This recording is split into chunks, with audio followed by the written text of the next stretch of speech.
Good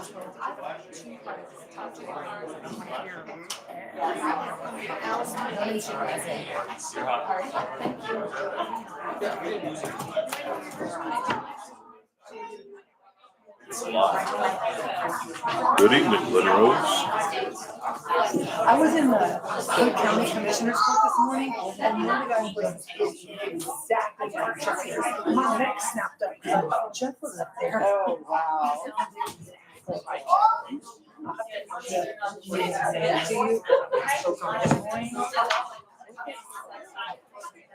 Man.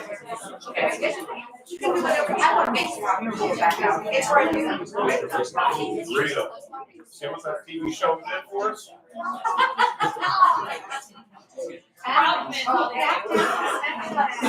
Everything set? You got a Sharpie? Got microphone on up there. Everything's on. Got everybody?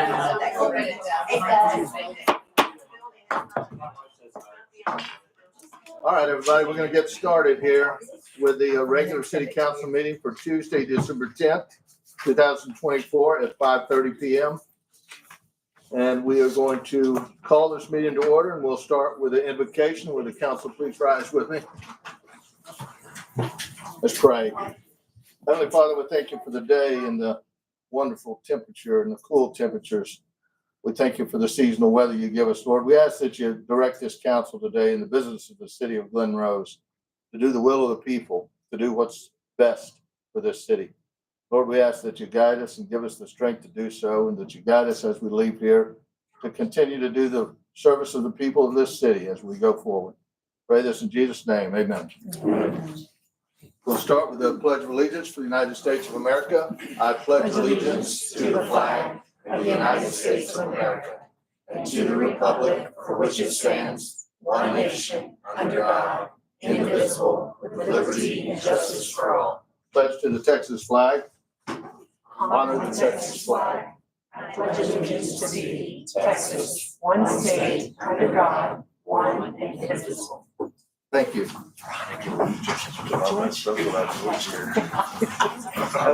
Yeah. Okay, I'm gonna have roll call for the members, please. Councilmember Mann, Present. Councilmember Schultz, Present. Mayor Pro Tem Conrad, President. Councilmember Freeze, Present. Councilmember Rennie. Present. We have a full staff and a quorum to move forward with our business. I got that, so. Do we have any visitor comments? Anyone sign up? Okay. If everyone would let me read this to you, and if you could adhere to this as best possible, I'd appreciate it. Please, each individual addressing the city council do so in an orderly and respectful manner. Please attempt to address any issues, concerns, or suggestions in the public comment section of the meeting. Public comments outside of this section will be limited. All speakers shall approach the podium, provide your name and address for the record. Comments from the public during both the agenda items for the public hearings and agenda items for individual consideration will be limited to 3 minutes per person. Each person will be allowed to speak once, and your time cannot be shared with anyone else. I ask that everyone silence your cell phones, please, during the duration of the meeting. Council members will give their undivided attention to all comments made by the public. I ask that the people in attendance, please offer the same courtesy to the council. I also ask the council members, please acknowledge the meeting chair prior to speaking. Thank you. All right, we're going to skip around a little today just because we have requirements on some of these items that have to be addressed properly. And we're going to start with the citizen comments. Chip Joslin.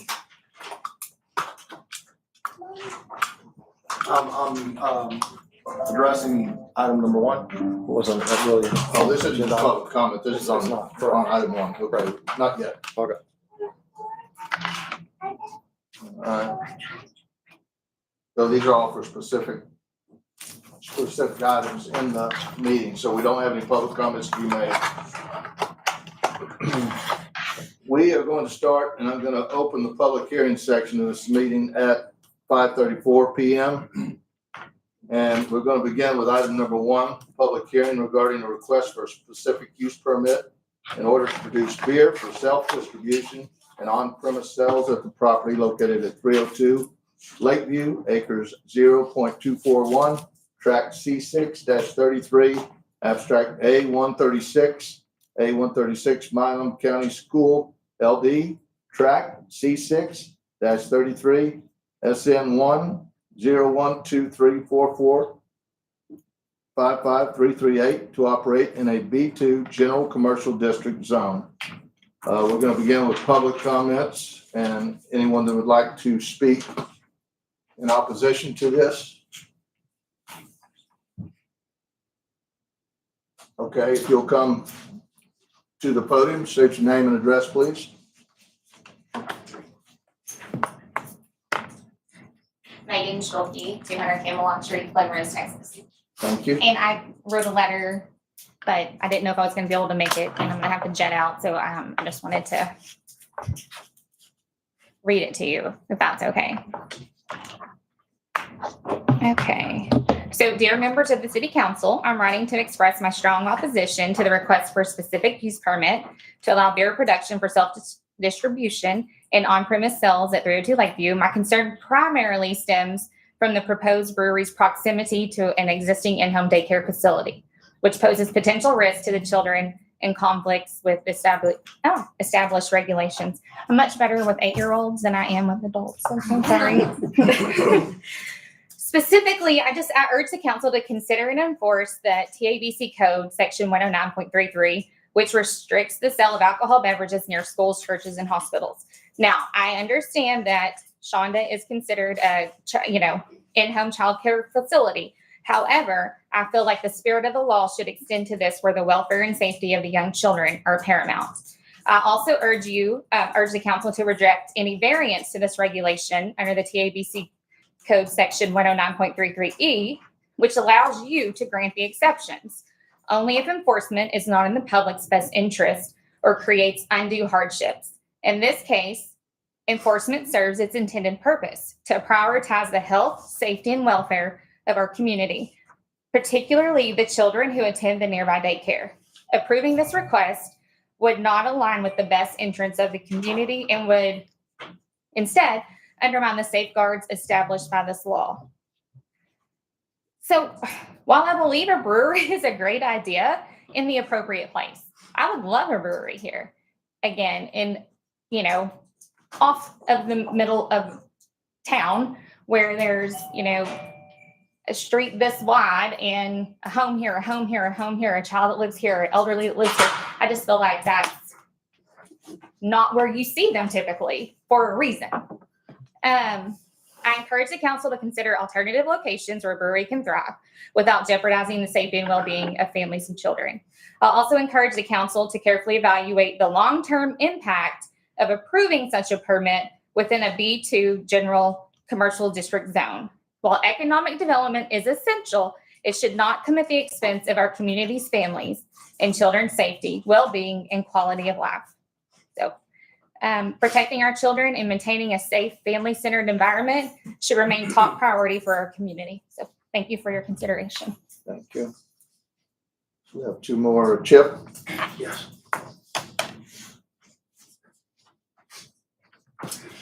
Mayor, Council, Chip Jocelyn, 1990 Texas Drive. This is a specific use permit, correct? And so it can also be pulled. So, correct? I mean, so it's not something that goes on in perpetuity.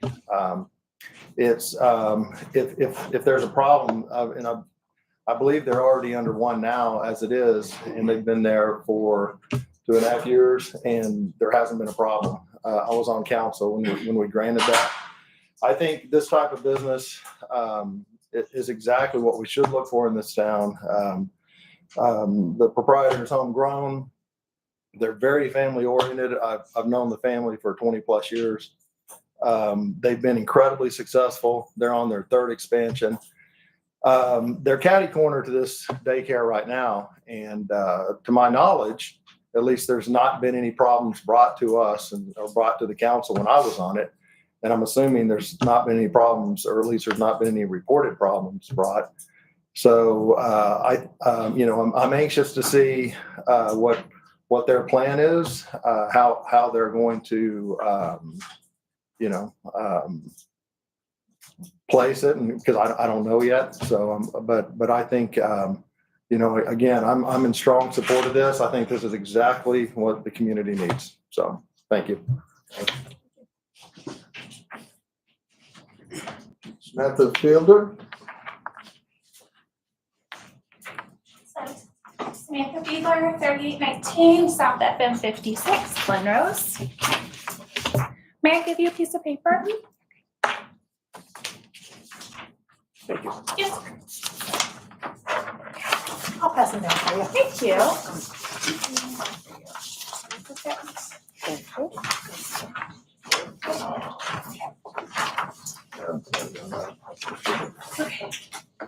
My name is Samantha Fiedler. I am a community member. I am a mom. My children attend the daycare at Rockin' D's at Shonda's.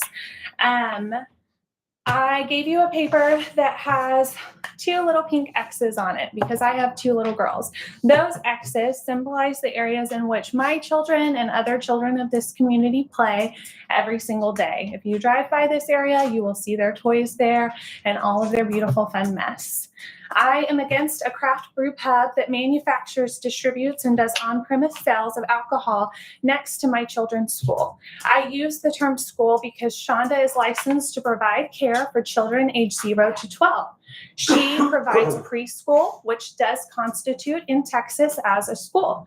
She provides before and after school care. My school-age child personally attends there. Shonda's Rockin' D Daycare is a school in Glenrose, Texas. I currently work for the Department of Family and Protective Services, and I have for the past 9 years. I dedicate many nights and hours and stress and chaos to my job to ensure the safety and welfare of other children in this community and this county and the counties that touch it.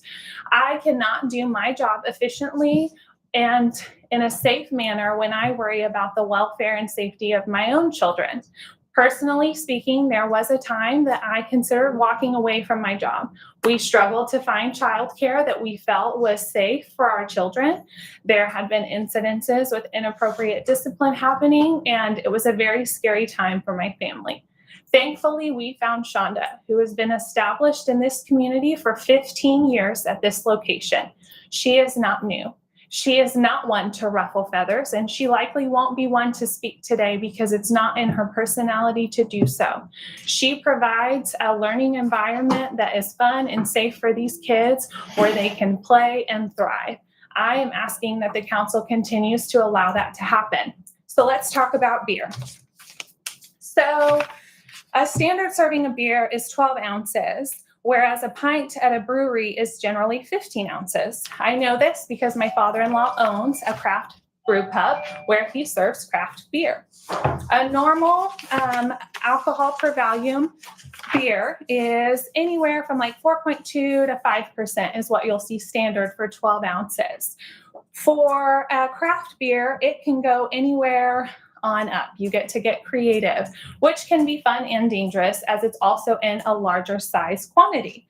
He personally has craft beers that are 9.1, 8.8, and 8.7 per alcohol volume. Things that you look at whenever you are looking at someone with intoxication, stuff like lower inhibitions, impaired coordination, confusion, trouble remembering things, difficulty concentrating, loss of motor functions, vomiting, unconsciousness, slurred speech, and euphoria is not something that I'm advocating be around my children or the children of this community. Shonda's Daycare provides care to others in the community that are coaches and teachers and business owners in this town, and we are asking and advocating that this cannot happen. Our kids can still be in a place that is safe and appropriate. So that's you're gonna have to get to your final point here. Yes. And so what I am asking is that this is denied. There are over 10 other commercial businesses that I have found and printed out in Glenrose where they're not next to a school. That would be great. I'm not against an entrepreneur benefiting this community. I'm just asking to keep my kids safe. Thank you. Thanks. Deidre Dawson? I think Chip set it off for me. Okay, Thank you. you're withdrawing your request Yes, then? please, thank you. All right. Okay. Any other comments? All right. We're gonna move to the second item on public hearing on amending chapter 14, appendix A, schedule of uses. Troy, do you want to speak to this? Pam is not here, and I think you're aware of it enough to know. Wait, hold on, are we in, We're on the public next comment? vote. Oh, are they No, we're public still in comments? So he doesn't speak, they just. No, we're still in public hearing. Right. Oh, that's So right. just, yeah. That's right. Okay. Anybody have any comments? Anyone for or against? Okay, we're gonna close the public hearing section of the meeting at 5:45 PM. And we are going to skip over individual items for consideration number 3 and 4 for the moment. We're gonna go to consider approval or other action on a Bow Wow blessing box in front of Vogue Hair Salon, 112 Southwest Bernard Street. Who's this, Veronica Stewart. Stewart? You want to brief us? This was, Miss Tracy's daughter-in-law. She was wanting to put a blessing box. It works kind of like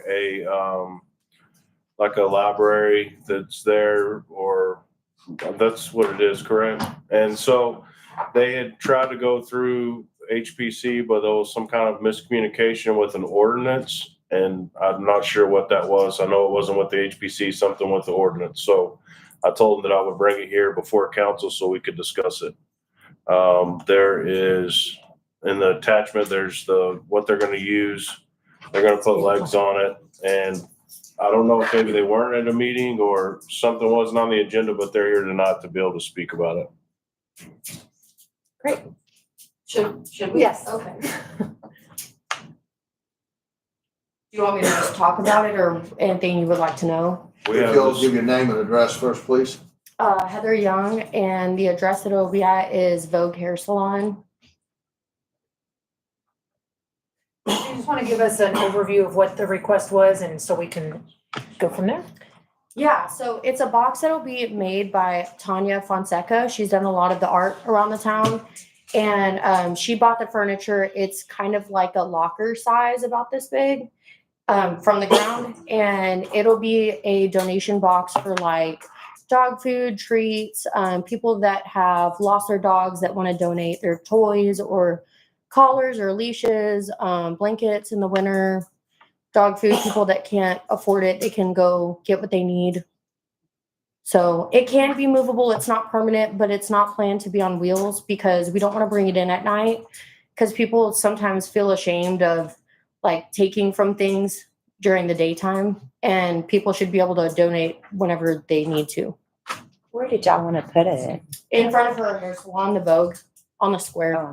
On the It's got, sidewalk or? yeah, it's got I believe it's got a canopy over the top of it. Mhm. Yeah. So the initial declination that was communicated was because this did not meet ordinance? I spoke with Jody and Heather Bianco, and I was told by them that it was tabled and that I couldn't come to the meeting because that it was a permanent. She said, I have a voicemail. She said that even though she said you can't put a permanent structure on the property, even though it's not permanent. Okay, so that still is an ordinance, not a appropriateness. So we have an ordinance downtown, and that's kind of the city ordinance that applies to everybody. And then once something meets the ordinance, then it can come for a certificate of appropriateness. Okay. So it sounds like it got stopped up front. Mm-hmm. So it's the ordinance issue. So that means that this would come to us as a Board of Adjustment for a variance. Do I have that right? That's right. So is that what we're looking for here tonight, Stuart? Yes, ma'am. Okay. You have on your agenda, the When it gets down there to, changes yeah, that specific ordinance that would require you to do a board of adjustment. Okay, thank you for that. that's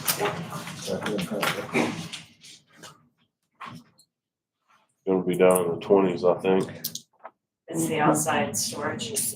Yeah, so then we can hold tight. If we hold tight on this agenda item, we have another agenda item later that would essentially prevent that ordinance from being in place to prevent the box from going up. Does that make, so if we hold tight and you let us get down the agenda a little bit, then you'll be meeting the ordinance, So potentially. my question to you guys though, originally, is that what would make this box any different than people having like a bench in front of their business or a planter with flowers? Because it's not any bigger, it's smaller, and it can be moved, but it doesn't have wheels. It has a purpose. Yeah, I think it's fair to say that unfortunately we can't address every single potential thing that may ever come up in front of us. Congratulations, you're first. You're first one coming with this. So when the ordinance are put in place, they're typically put in for the 80% rule, right? That's why we have variances. So nowhere in the ordinance was the conversation about this kind of box. It's just kind of one of those one-off things that doesn't fit neatly into a bucket. So when something doesn't fit neatly into a bucket, then it has to come in front for a judgment call, essentially. So that would be, if anyone wants to say anything different, but my perception is this is just, for lack of a better word, a wonky thing that isn't typically addressed in ordinances. And so we'd have to kind of talk about it one-off. I don't know that you would get much pushback from the council up here in it, but it's just one of those things that doesn't fit into a box. And when we have those, then we just have to review it. And could we do a vote by if that was something that the people would want in the town, we could have it? Well, not until an ordinance is changed. Sure. Yeah. So we're not gonna vote on, what we're gonna do is move down the agenda and see what happens on that, and then we'll get back to it. Thank you. Thank you. Yep. Thank you, Ms. Keegan. Okay, I'm There we go. gonna adjust back up and go to the individual items for consideration. Item number 3, discussion, consideration, possible action regarding a request for a specific use permit to produce beer for self-distribution and on-premises sales at the property located at 302 Lakeview Acres, 0.241. Tract C6-33, abstract A136, Monmouth School, County School, land tract C6-33, SN 1012344555338 to operate in a B2 general commercial district zone. Mr. Mayor, Yes. if I, as the P&Z chair, can address this first, I think it might help a lot of dialogue. Okay, we'll come up and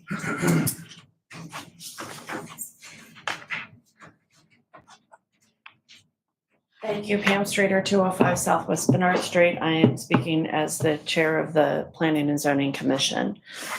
The specific use permit that is being considered is for off-premise sale of beer that is already in our ordinances allowed to be brewed on site.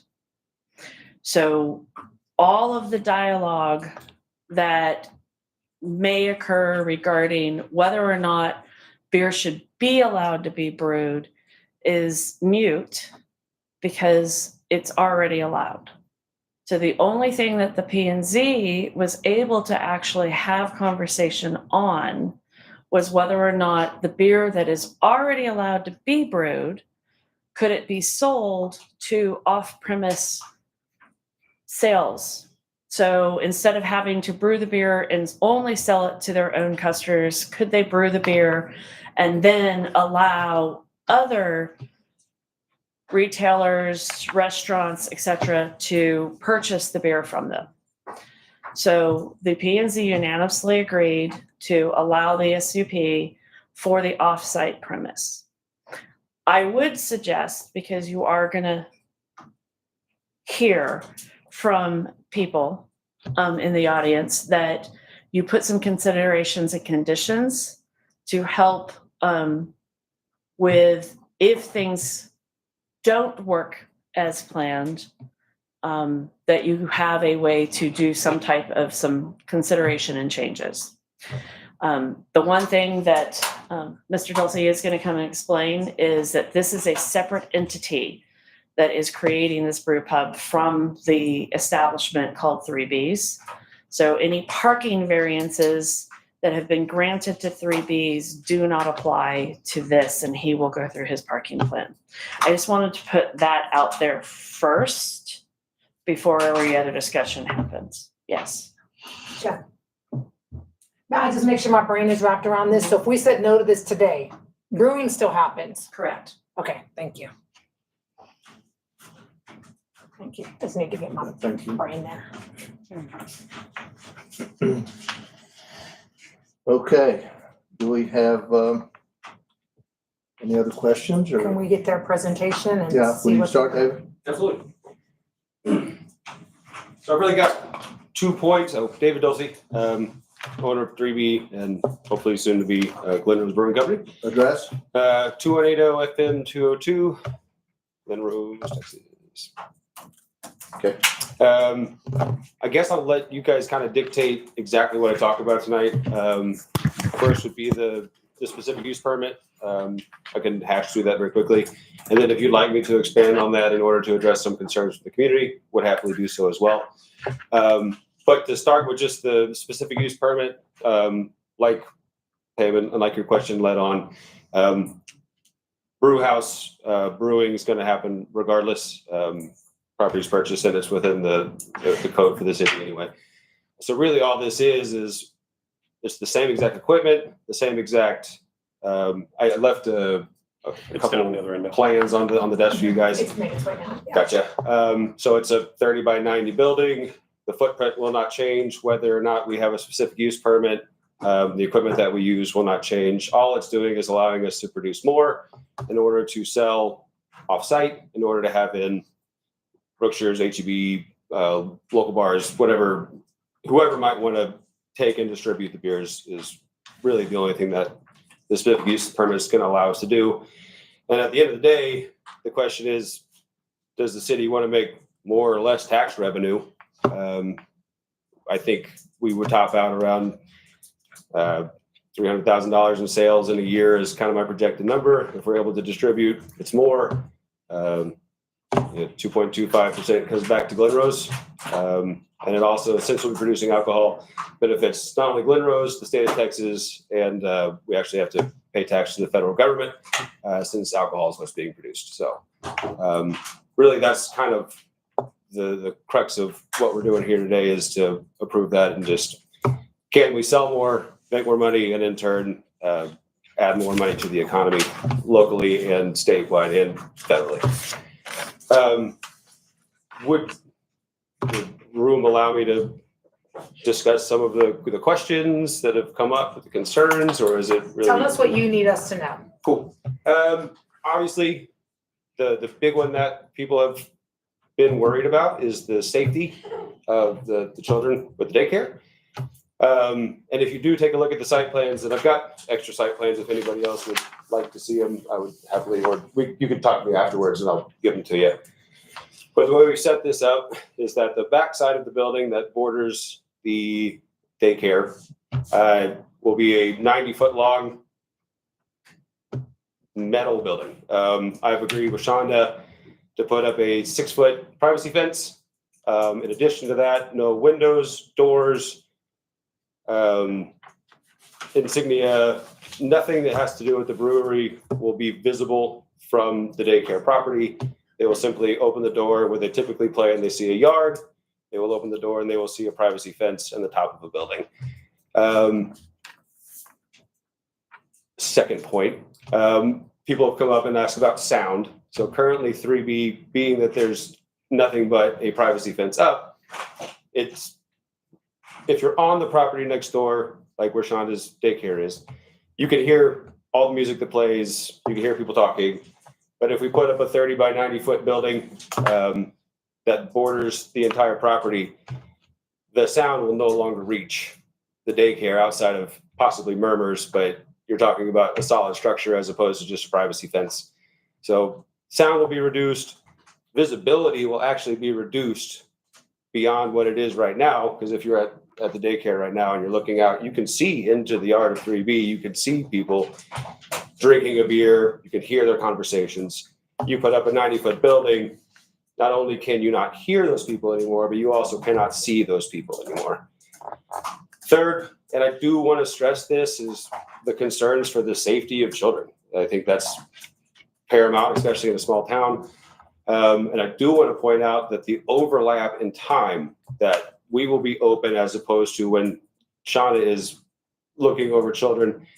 You did say before and after work, so this may be a little bit different. So the way it's scheduled right now is that the brewery would have the same hours as 3B, which means we'd be opening at noon, closing at 9:30, and we would only be open on the days that Shonda's operating on Thursdays and Fridays. There's about 10 hours a week that my business would be in operation, and her business is also in operation. She, forget your name? Samantha had talked about, signs of intoxication and all of that. And I don't know how many of you guys have been to craft breweries, but I will say that they're not exactly a wild and crazy bar scene. Typically it's 5 or 6 people in there trying a few different beers and going home by 3 o'clock, which is why we're not trying to extend hours or anything like that, is because it's really not a environment that's drawing on the, let's call it, drinking crowd, as much as a bar that would serve liquor and wine and everything else. But it is a pretty tame environment. Now, I will say the first month we're open, we'll probably be very busy. And I'm sure there's going to be some complaints during that first month. But once life calms down a little bit, it means small town, anytime anything opens, people rush to it. But as soon as it calms down, I wouldn't anticipate having anything beyond every now and then someone parking in the wrong spot. Which brings me to parking. So as you see in the site plan that has been passed around, I have it slated to have pulled-in parking going around the block, have 13 parking spots. The reason I wanted to do pull-in parking is 2 reasons. 1, it maximizes our parking. And 2, if we have pull-in parking, it minimizes the possibility of street parking. So if someone's pulled in and parked, no one's going to park behind them, thereby not blocking the street. Because blocking the street is something that we've had issues with. Even though street parking is legal, it's still been a concern. So I figured if we do pull-in parking, it will not escalate outside of, beyond our property. But it will limit the amount of people that can actually park on the road, which is why I push to have pull-in parking. Anyway, I think that covers most of the concerns. But if there's anything else, by all means, I'd be happy to answer any questions. George, you have something?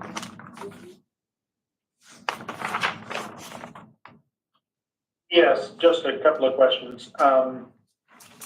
Would you be open to consideration for some additional screening from the daycare, like a green space or some vertical trees or something like that? And then second question, just to confirm, you own this new property that you are proposing to build on?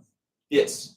So I'd be open to discussions on if we feel after we open that there's not enough, maybe there's too direct line of sight, I would absolutely be fine with putting up trees, changing the fence, whatever we might decide needs to be done.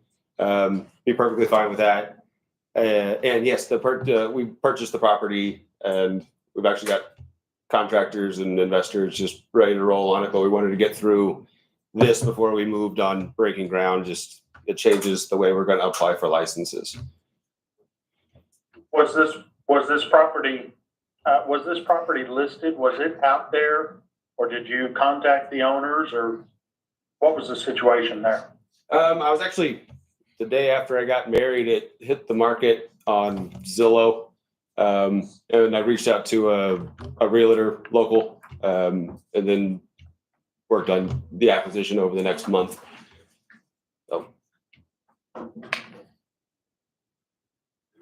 What are the 10 hours that y'all both have, your operating hours that match up? Yeah, so Thursday and Friday, the brewery, not the brewery, the tap house, not the brewery, won't be, no people running around back there. We'll open at noon. And I think generally most of the kids are out of Shonda's by about 5. About 6, so 12 hours. It's called 12. So Thursday, Friday. from Thursday and Friday, from noon to 6 would be the overlap.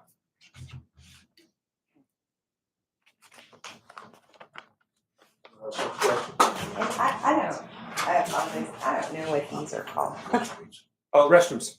Oh, those are restrooms. Those are the restrooms. I thought it was the tank thing. I thought it was the tank thingy, and I was gonna say That's on the what technical side name. of the building. I'm Sort so of. glad we're on the same plane here. Okay. We put the restrooms in the back with a barrier, so that way when people use the restroom, they could see the brewing equipment.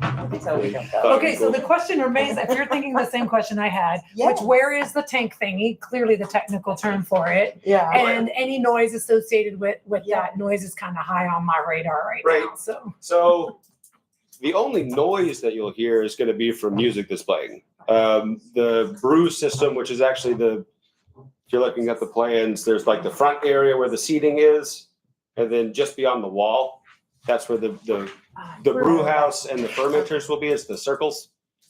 To be clear, those site plans have not been submitted, the building plans have not been submitted to the city.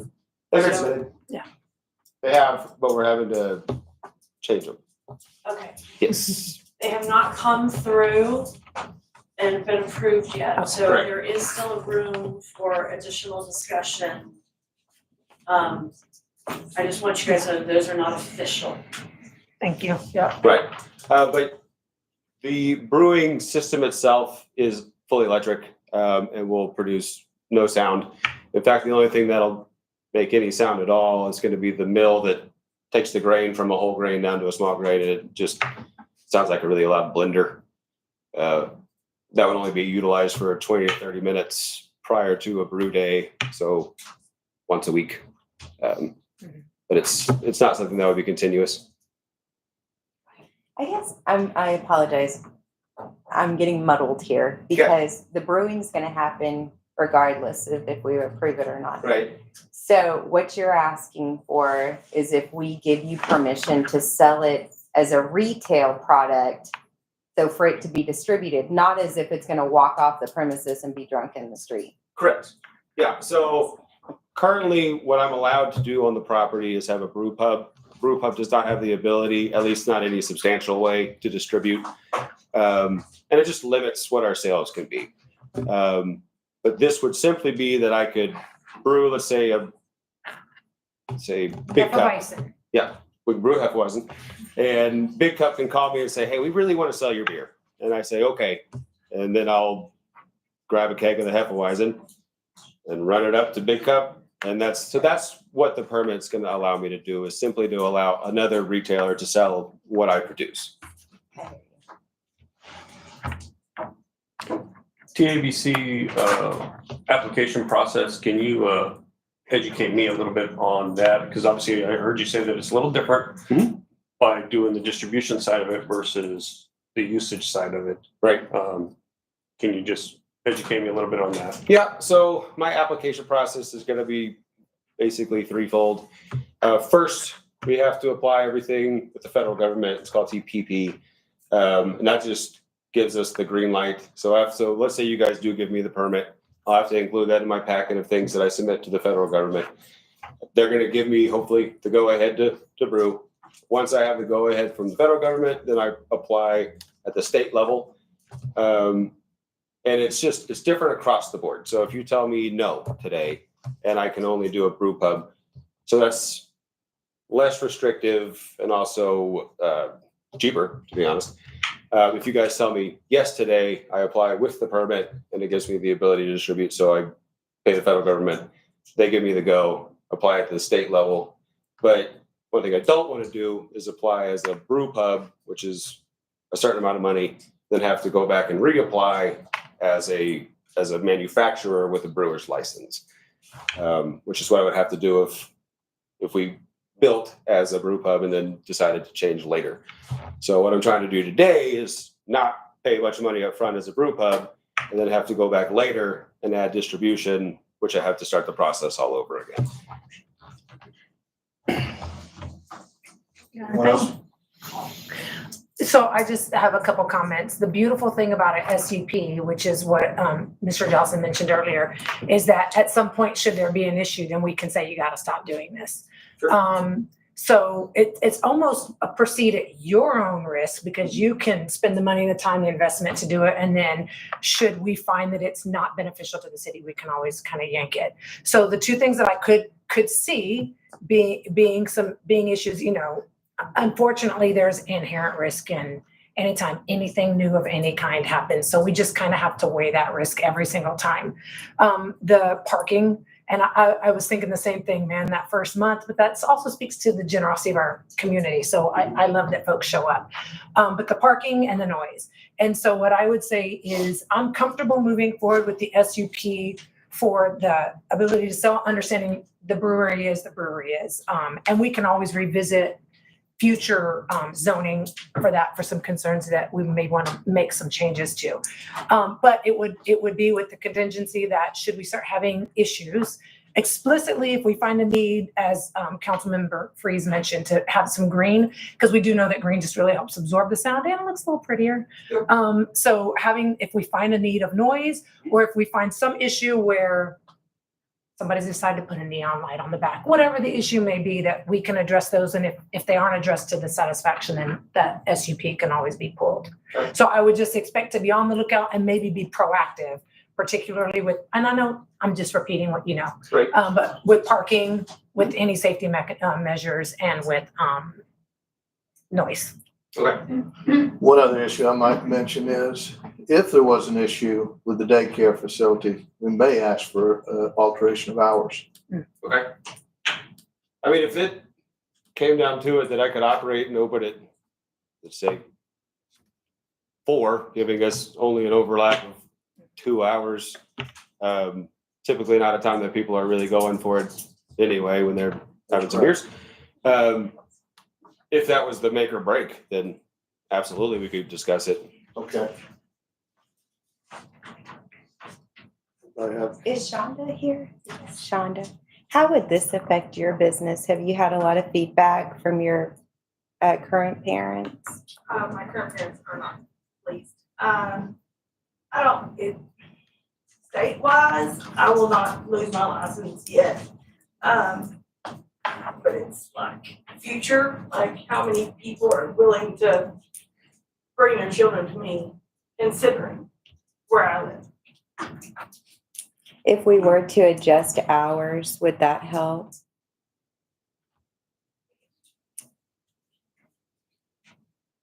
Potentially, yeah.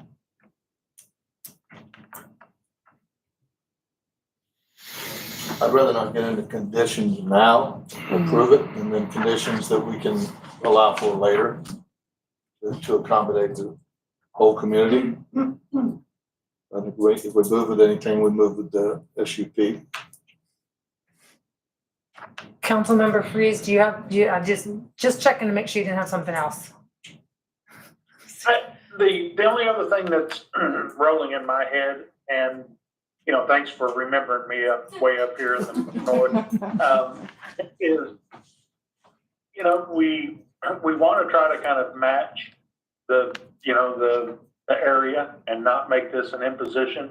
And so I think about can we have a decorative rock front on the front facing side of the street, or, you know, can there be something that, so it's just not, you know, because I don't see your site plan, so I don't know exactly, you know, what you're envisioning, but, you know, when you say a 30 by 90 metal structure, I've got something in mind that maybe is totally different from what you are planning. But, you know, if there were a way to make the front facing, the street side facing where people would walk in, you know, if we could make that look a little bit more presentable than just a metal skin, you know, that might help alleviate some of the concerns in the community, in the immediate community area as well.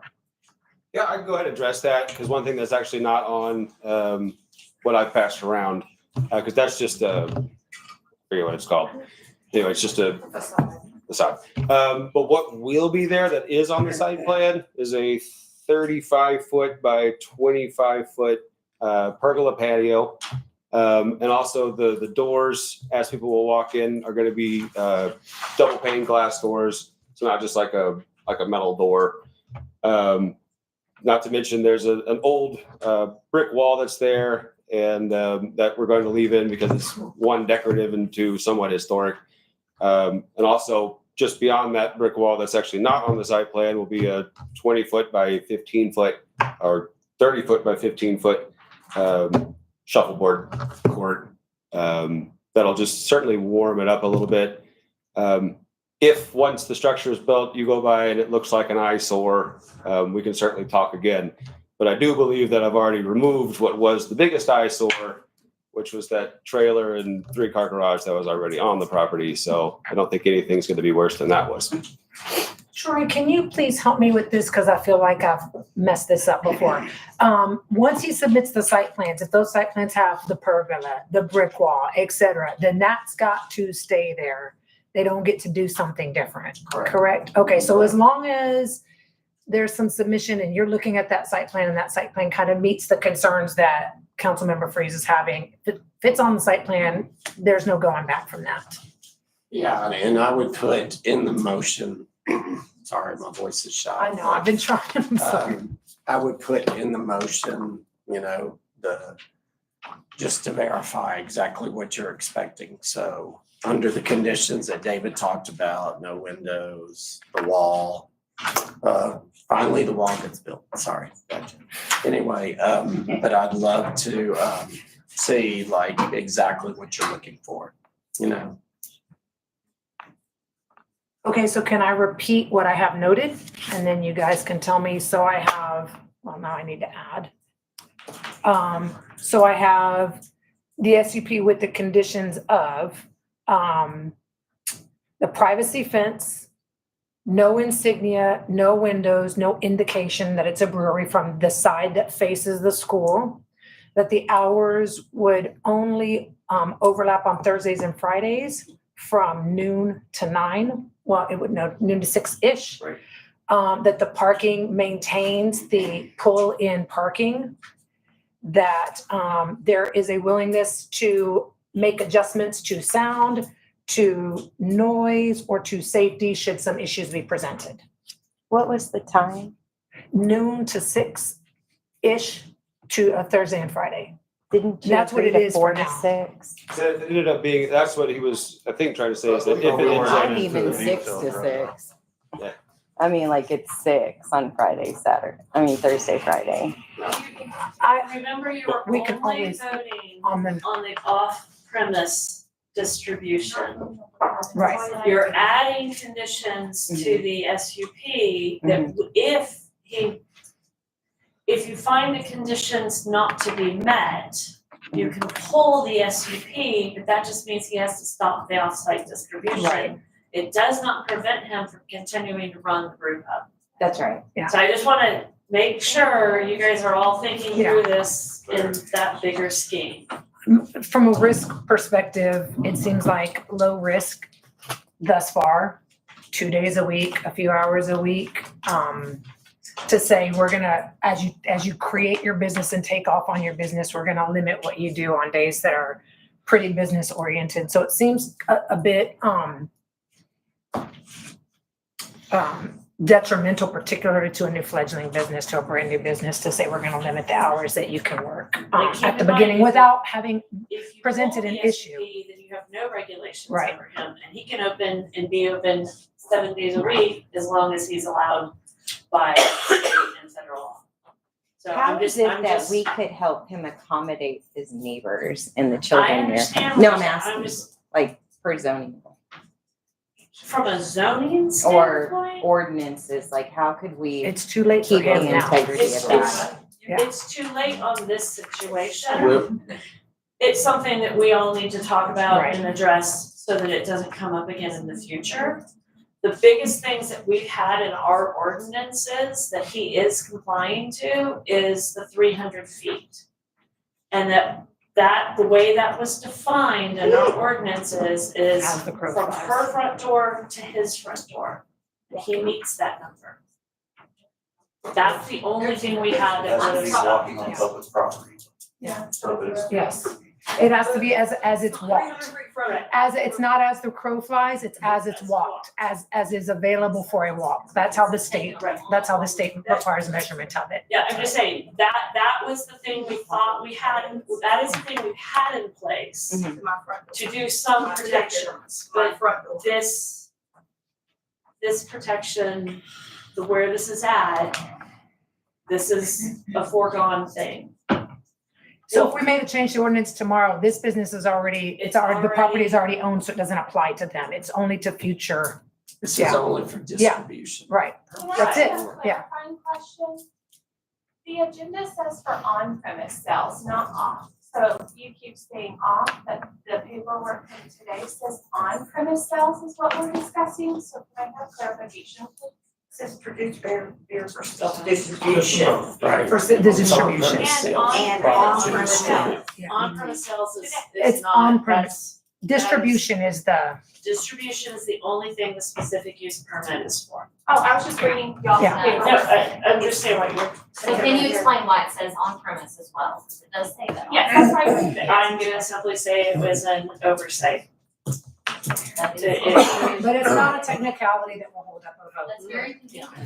I mean, it needs to be- Anything else, members? Anything for you? Dee?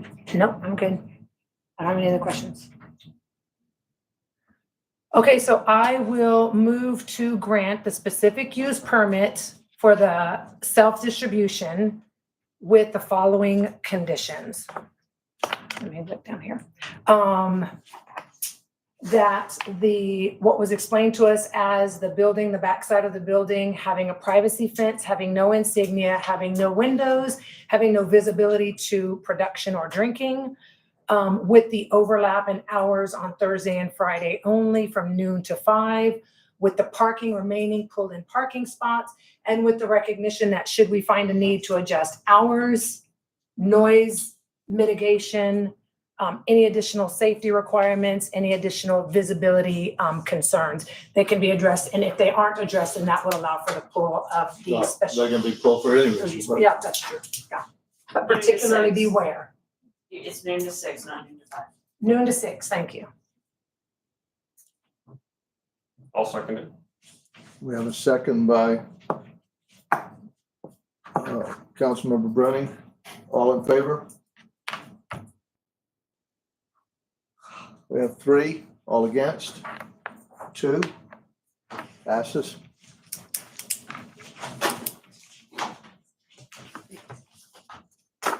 Troy, if you'll please make sure when you meet with him, that's, okay. Okay, we're gonna go back to the individual items for consideration. Number 4, discussion, consideration, and possible action on amending chapter 14, appendix A, schedule of uses.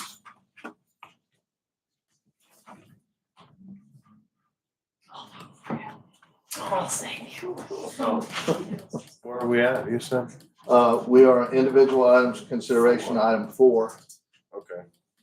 So, Could we, I'm trying to get Yeah. them I was gonna to, say, point of order, can we move up the one that the box is contingent on next? So we can address that one and then address the box one. Is there any, Yeah, from an order of operations, are we still that was okay? perfectly That's standalone. fine. We can do that. Okay. All Thank right, you. So I we'll meant move to- to and I individual forgot. items, item 5.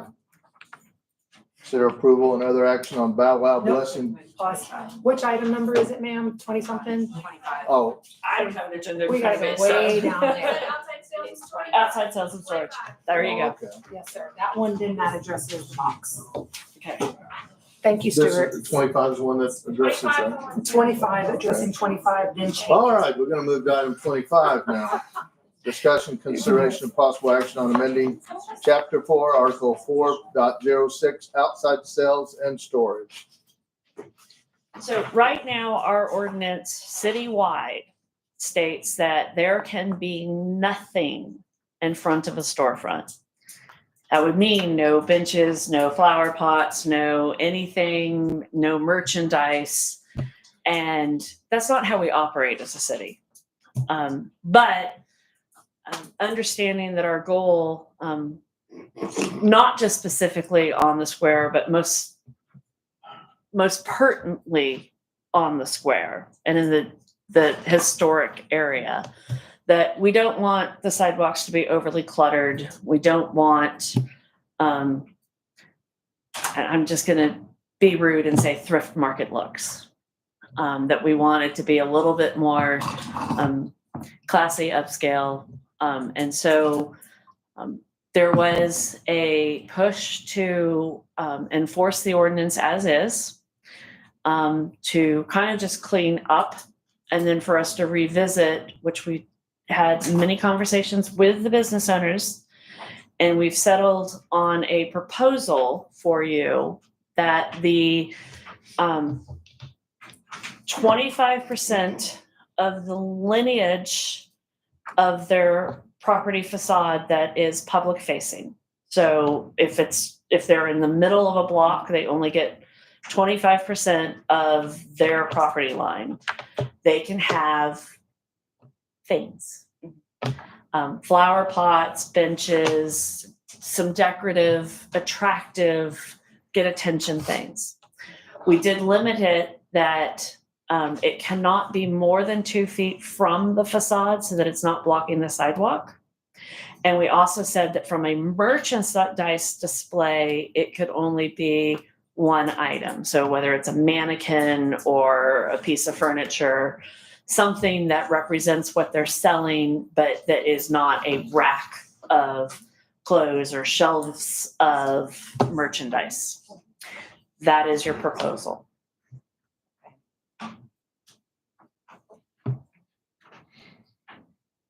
That change would allow her to have the box. Well, how did we come up with one item? I mean, what comes to my mind is some of these where we have some merchants So- that have multiple items out in front. They and- are allowed to have, and I'm gonna get this wrong, so you have to correct me, Troy, once a month or once a quarter. 3 days a month. 3 days a month, they're allowed to have sidewalk sales, which they can then bring more things out than just their everyday items. So when we say single item, we essentially mean like single display item, right? So I could have a mannequin with a hat, a shirt, a scarf. Yes. And that's my display item. Correct. Cool, thank you. George?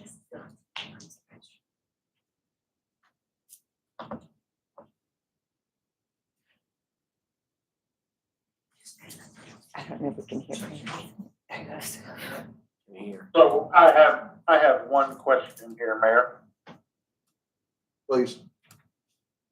If we are allocating them a showcase item that may not take up more than 25% of the linear feet, does the existing metal benches that we fundraised for years ago, are those excluded from their Yes. 25% allocation? So we said that benches, flower pots are not a part of the 25%. The 25% was for merchandise display. And we did exempt restaurants and any food. They can have bistro tables. They're not limited to the 25%.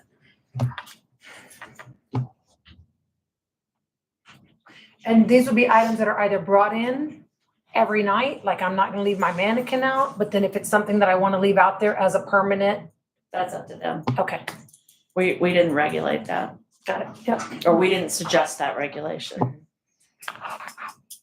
It can't block the sidewalk. Can't block the sidewalk. That's what they say, cannot have anything outside of the 2 feet. So right now, there are a few shops that push things to the curb.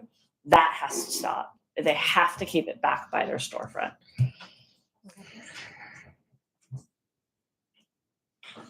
Anybody else? I'll move to amend chapter 4, article 4.06, outside sales and storage. Second.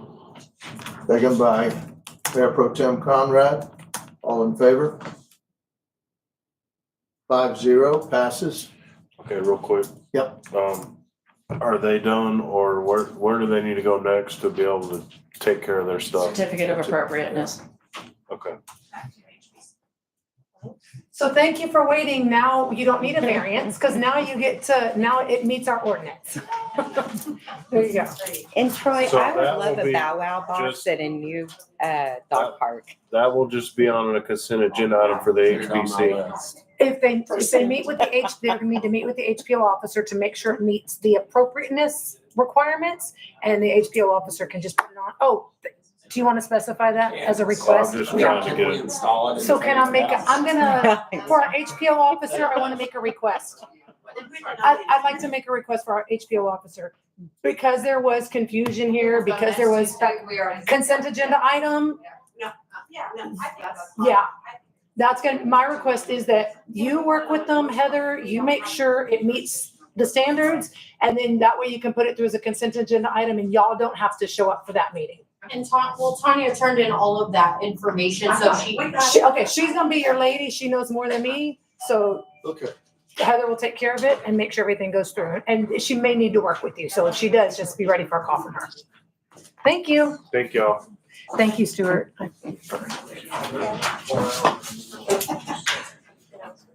Thank you for bouncing all over the place. I just thought it was. Thank y'all for guiding me. Thanks. Okay, we're going to strike item 5 for individual consideration. Item 4, please, one time here. Discussion, consideration, and possible action on amending chapter 14, appendix A, schedule of uses. It's been so long ago, I don't even remember all of them. So, You want me to read them? I remember the basics. Catch me if I've got something Let wrong. me just read them for you. Okay, go ahead. Okay, the update based on needs requested. Fairgrounds, rodeo or arena are We now. already did that one. We did? Yeah. Under what? We did that like 2 months ago. Congratulations. Good luck. That was an emergency That's meeting what that I we have did. in here. So you better go with it. Okay. It'll be good. They're trying to vote on all of those together. Thank you, ma'am. Okay. The changes that we were suggesting being made were wine, malt, beverage, off-premise sales to not be allowed in B3. So basically, the idea is that B3 is the historic square.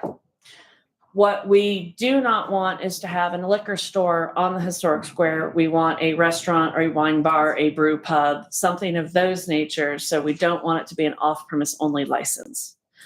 We want it to be basically what we just had right there. So we wanted to clean that language up. The other item was that somewhere along the line in the schedule of uses, art gallery got moved under a government institution section that should have been moved to commercial. So we just wanted to clean that up so that it was in the right place, people can find it. Bowling alley. I don't actually know why we had it allowed in the historic district B3, but bowling alley and the parking needs would be a nightmare. So we're asking to strike that out of the B3 section. Recreational area, private, meaning that somebody who wants to create basically an RV park, we want to have that removed out of B1 and B2, with the idea that our B1 is B2 is 67, B1 is the areas right next to residences. And so we have a recreational zone that's parks. We think RV parks belong in those zones. So we feel that we don't really want them right along 67 in our main corridor.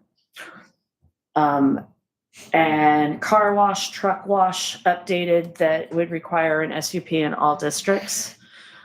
We now have one. We want to make sure that we're regulating if there's going to be a second one. Ms. Conrad? suggestion. Thank you, ma'am. And then again, RV sales and storage, we want removed from B2. Again, that's already is not allowed in a lot of the others. It needs to be an industrial zone thing. It doesn't need to be right on 67. Those are the requested changes that, What about the second item that's on there? The ranch farm, orchard and truck. oh, yes, that, thank you. Ranch farm, orchard and truck garden to allow, so right now we actually have ordinances on outside storages allow a private home. But we don't allow it on a orchard or a truck, garden or a ranch or a farm. We just want to clean that up and let them have it. And the definition of, you know, what is a tiny house? We said RV. So that would be allowed in B2s. Do we have in our ordinance defined what temporary means? Yeah. I have to look. Okay. I don't honestly. I mean, it's different in every situation. Like Right. temporary signage has like some are Right. 30 days, some are 3 days. So There that just isn't might a- be something we need to check on this, because Or- some, for temporary RV on site, because one person may say temporary is for spring break, and another may say temporary is, That's not permanent. Yeah. but I would think that in that 11 definition- months out of the year be In temporary? that definition, it's not temporary as in a time frame. It's that it's a movable RV, not it is drivable. We can change the language Okay. on that. That Okay. it has to be mobile and not just parked permanently off tires, not functional. That's what that temporary meant. But by that definition, help me, because I know you can see my confused face, so it's probably my Okay. brain. But so in my head, that means you can pull your RV up into my yard and since an RV can move, then it can stay there for 17 years. No, see, that's because different because your yard is not a farm or an orchard. It's going to be, I'm working on it. Give me a minute. So when I get there, when I get to my future state of the Well, you hoity-toity also are not homestead, in a B2. You're in an let's R1. pretend I am. That's, I'm just So trying the to logistics reconcile. of this, Yeah. I'll just put it all Yeah, out there. that's it. Yeah. Help me. There is an actual pecan orchard that is behind, Easy Mart, back in that area, somewhere along Okay. 67. And that it had been run down, it had been lost. The family who owned it had just stopped taking care of it. They had a family member who needs a job. So they wanted to give him a job to bring the orchard back, to keep it maintained, to make it a productive piece of land again. It is not right on 67. It's actually like a couple of blocks off 67. It's right next to a big old ranch. Yeah. They need a place for the guy to live. They don't want to build him a tiny house. They don't want to build a permanent structure. They'd like to be able to just give him an RV. And that if they need to move the RV around because he's working in different parts of the farm or he's going back to the other thing, it's a fifth So that wheel. would be the typical example for this use. That's what this use is. Okay. Thank you. I needed a visual. Yeah, Thank you. I got it. Every farm that I ever grew up on or worked, had family owners, there's always some farm manager that lived in a fifth wheel. That's what we're asking for. I got it. Thank you. Anything else, members? George? George? So, Mayor, I have a question. Where would RV sales and storage be allowed if we remove them from B2 with this action It's industrial. in the industrial? Yes, that is where it is currently allowed. We were just leaving that one alone, taking it off 67.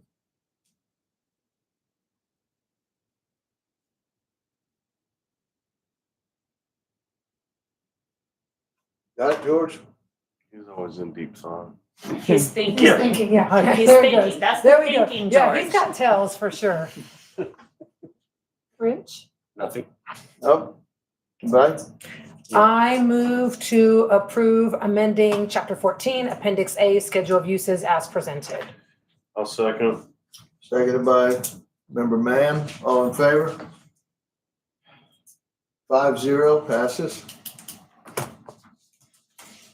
Okay. Now I'm going to close the regular meeting at 6:39 PM, and we're going to move to executive session in accordance with the provisions of Texas Open Meetings Law, Subchapter D, Government Code, Vernon's Texas Code, annotated and recorded in accordance with Section 551.074, Personnel Matters regarding City Administrator, Section 551.074, Personnel Matters regarding a employment, to wit, a personnel matter. Section 551.072, deliberations regarding Somerville County Expo Center. Section 551.071, consultation with an attorney to seek advice regarding professional conduct conflicts with this chapter for interlocal agreements. How do we take George with us on this? Carry them. Carry them. Can we take a speaker? I'll carry a speaker like the San Francisco 49ers.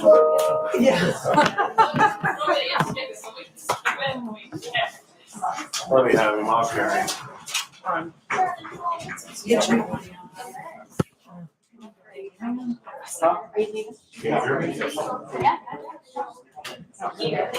Thank you for helping. I didn't know.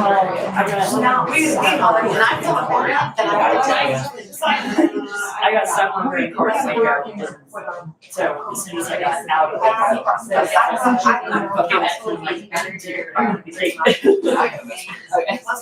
Yeah, okay, cool. Yeah, that's, I appreciate that. Okay, cool. Thank you. See you in 2 hours. And We're going to reviews. Call us when you come out. I just asked her. So I think I might.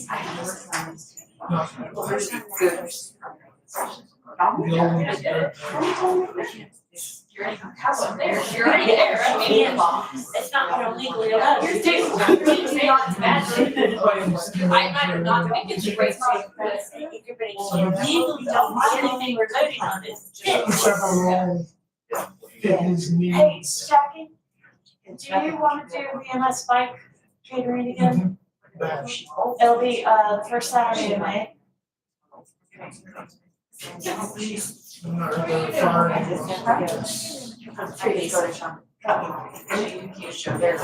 Remember this. I want very fine lines. But I was just giving her. You know, I understand. But here's the thing. I understand, but there, I have to back things, I know it's in the side business, and I sit here and look at it. I have on this thing, like, this person, this person. And once they started to advertise. This was in and we, well, they let us already go. We said she didn't for us. You were actually walking. We have their questions. Because I literally have a measuring rolling stick, and I walk dishes, and where he goes, where she can have more information. And so, I haven't seen what I had, and we haven't seen the building plans.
Ready?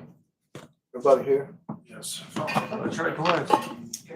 I'm gonna call the regular city council meeting back into session at 8:29 PM.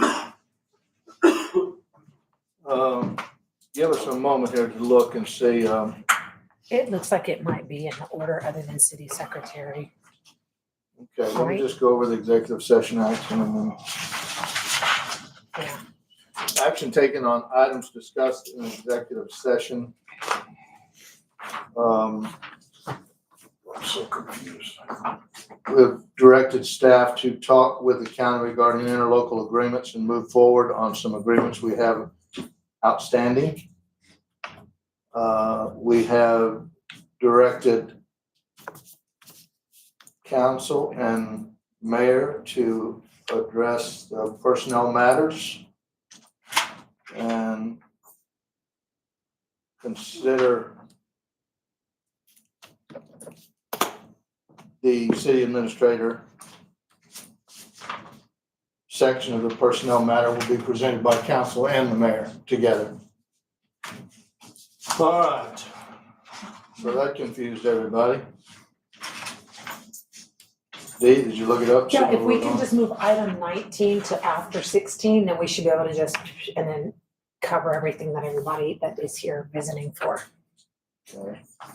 Well, you were starting with 14 though? Yes, sir. Okay. Because I think it's gonna be fine. I mean, that's. Oh, yeah, it should be. Yeah. Okay, we're gonna move to individual items for consideration. Yeah, item 12 What's in the executive executive? session. Okay, that actually falls under the interlocal agreements, an agreement with the county, so right. it should have been together. Thank you. Thank you, Mayor. You're welcome. 14, discussion, consideration, and possible action on the appointment of city secretary. We had two candidates that were discussed and considered at last meeting. We now have to make a actual vote between Ms. Kathy Cherry of Dallas and by Veronica Welsh of Glen Rose. Do we have any comments or anything you would like to? I just want to comment that we had two really fantastic candidates. I was pleased with both brought different strengths. But it was actually, somewhat of a hard choice, but ultimately I'm comfortable with where I'd look to land. But it was really nice to actually have a hard time deliberating between two people because we don't often get that. And so, so the candidate that we don't choose, I would certainly hope that should we find another opportunity to potentially engage that person in our community, I would love to look for a way to do that. And with that, I make the motion that we extend the offer to Veronica Welch. I'll second. We've got a second by Councilmember Mann. All in favor of Veronica Welch as city secretary? I'm going to abstain, just since I wasn't present for either interview. I don't think it'd be privy for me to make a vote. on this. We have 4-4. Any against? Any abstentions? Ready? Extends. Congratulations, Veronica. Congratulations. Thank you all very much. Thank you. Yeah. I will say, because I get to do it, we brought Veronica on board. She's filled many roles, and I do believe that she's got some educating to do, but she's got the capacity to do it. And I think Troy wouldn't have offered a job if he didn't believe the same. And the council's very comfortable, and I think all of you as citizens have probably seen her in action as well. She's a local girl, and we don't pay her very much. That's not nice to say. That's a joke. In the back of the truck up. Okay, thank you. Let's move to the next one. Workshop? Yeah, planning and zoning, so, Let me read it first. Yes. The discussion, consideration, possible action following the joint council, P and Z, HPC, CVB workshop held 8/10/24, planning and zoning commission. so we held our joint workshop in August, And one of the things we talked about then was looking for updates to be provided to us. And so we'll start with the planning and zoning. And while there's a whole lot to talk about for the purpose of this one and the next two, I just want to hear about what efforts have happened on the first two priorities. So since we kind of went through and said the different ones that are priority, what work's been done on them. And if something hasn't, that may be totally acceptable because we have a priority at the time and something may step in. So if not, you can just kind of let us know what has or hasn't happened and why. So for planning and zoning, I'll read this, the first priority. And so for the benefit of our participants, we had a workshop, and as a council, we kind of identified there's a million things that need to get done. And we've got these amazing commissions and boards to help us with that. And so we kind of worked and said, what are the things that as a council are our priorities? So for planning and zoning, our first priority was create an easy to read handout that details desired housing and mixed-use types to meet the comprehensive plan preferences. And the second is revise the code of ordinances to include complete street design requirements for a minimum 8-foot sidewalk or trail along major collectors and larger classifications, unless prevented or restricted by environmental safety factors. And the last thing I'll say is I'm aware everybody has worked on other priorities that are here. So there's 10 more, and I know many of them have been worked on, but again, just in the effort of going, we've identified these as the first two. If we could hear a little bit of an update from those guys.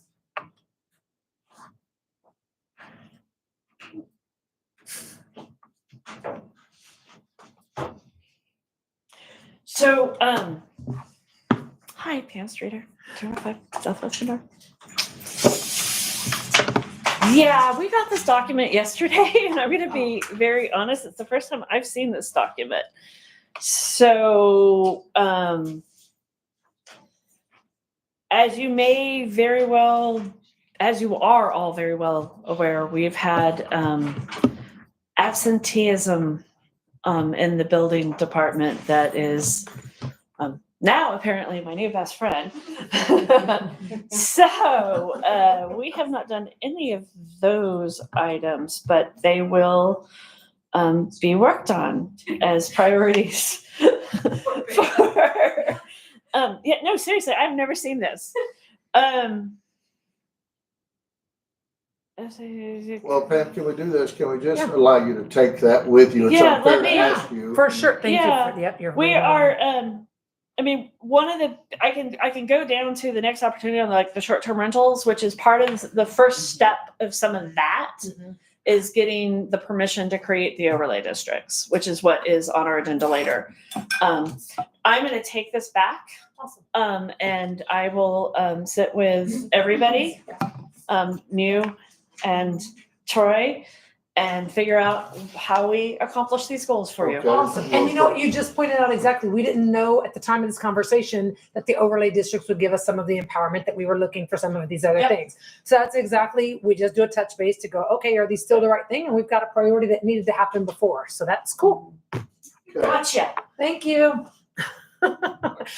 Before we move to the next agenda item, what we had talked about, but I think it's important that we codify in council, is the first workshop was a great idea. And I think at the time you were the one that referenced, let's have twice a year workshops. If I'm remembering it right, I might mix it up. So what I would ask is we're looking at kind of getting everything documented and going, this is going to be our standard routine versus having this institutional knowledge of somebody has to remember that we need to have one of these. So what I would like to propose is that we add a twice yearly workshop to our city calendar to create standard routines to follow up and adjust board direction each January and July. So I think that you're gonna have to put that on the agenda. it is. Future, it is for. It's under the recommended action for that item. Oh. So it says planning, it says, consideration following the joint meeting. And this was something we talked about at the joint meeting. Okay, So I we didn't look, I Yep. didn't see it, so. I'm trying to get better with my, filling these out a little more detailed. So we talked about that at the meeting, but I think it would be really beneficial if we just say, okay, this is what we're going to do as a city each January and each July. Let's get this scheduled so that those board members, and the timing seems to work really well because July brings the new board members in, but January gives you enough time to bake to actually know what you're talking about. And then it also gives us a chance to go, what we thought was a priority in July something else has popped up or vice versa. Council members, some comments? George, we know you're there. Yes. Oh, he's unmuted. Awesome. Any questions, any Do we comments? need to take action? Yeah, so here's what I would, so then I can make a motion, yeah. So I move to create standing joint commission workshop meetings every January and July, affording the council the opportunity to meet with those boards as a whole and to set their priorities for the coming 6 months. If that sounds right.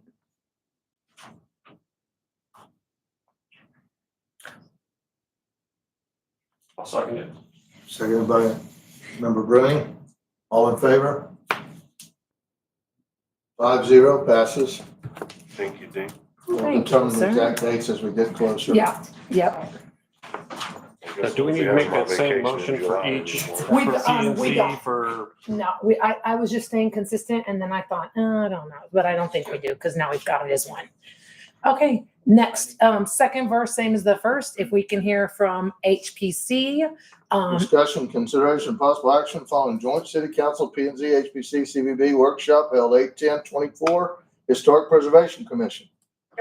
And I will read for the benefit of the audience, I'll read the number 1 and number 2 priorities. So again, this one had quite a few priorities and some complexity to each of those. But the first priority was process improvements and simplification.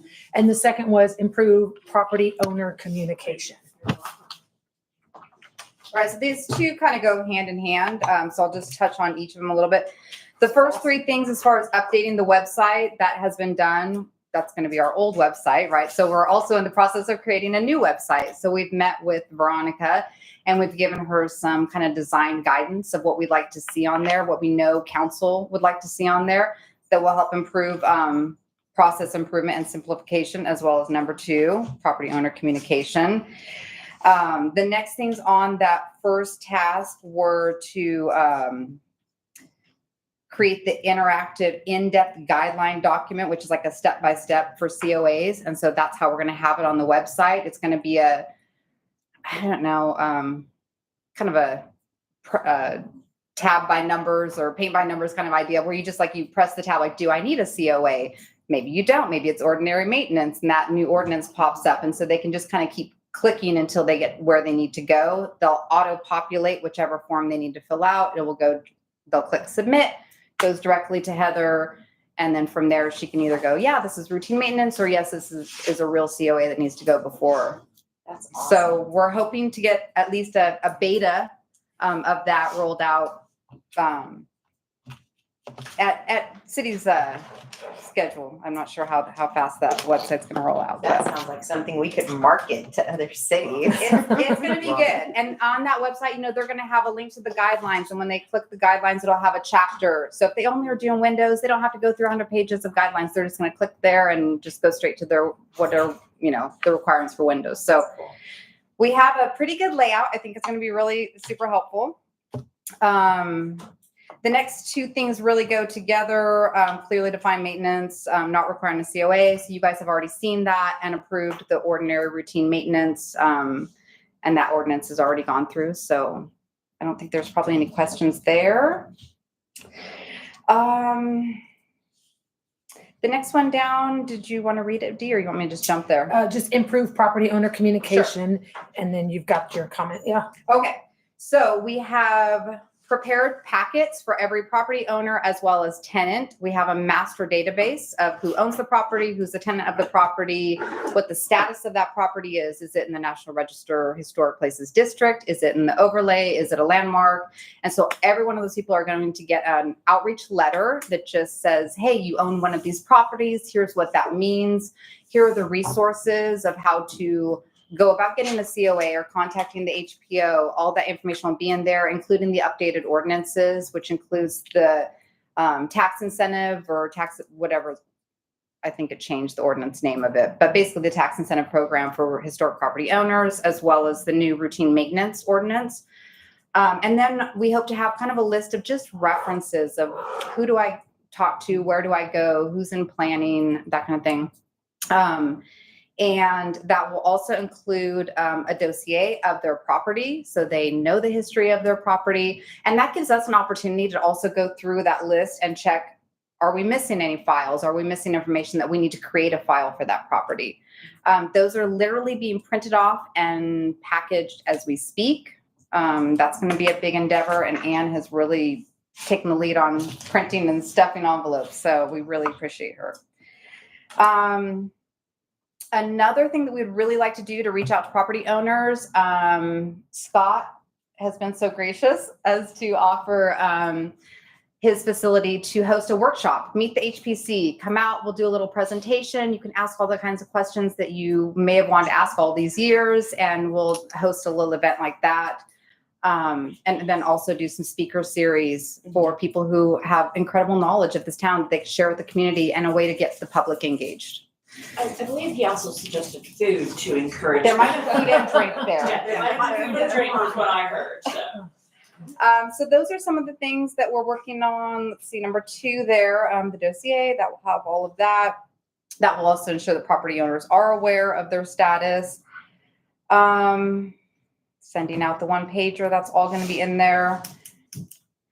The next thing, I have to be really honest with you, we're not really sure exactly how going forward, and the annual reminder is great, but adding to the deed, that one's a little bit troublesome. We're not exactly sure how to execute that. So I think that's part of a larger conversation that we have to figure out how to help the city go through that process, because it's not really probably something that's in our purview to be doing. Okay, that was the one that I had a question on, because Yeah. in conversation with Scott, he shared that y'all actually had like a realtors retreat. And so he took the opportunity while he had that captive audience to say, hey, how can we make sure that realtors tell people that they're buying a property Right. that has a historic designation? And the realtors basically said, if it ain't on the deed, I ain't telling them. Right.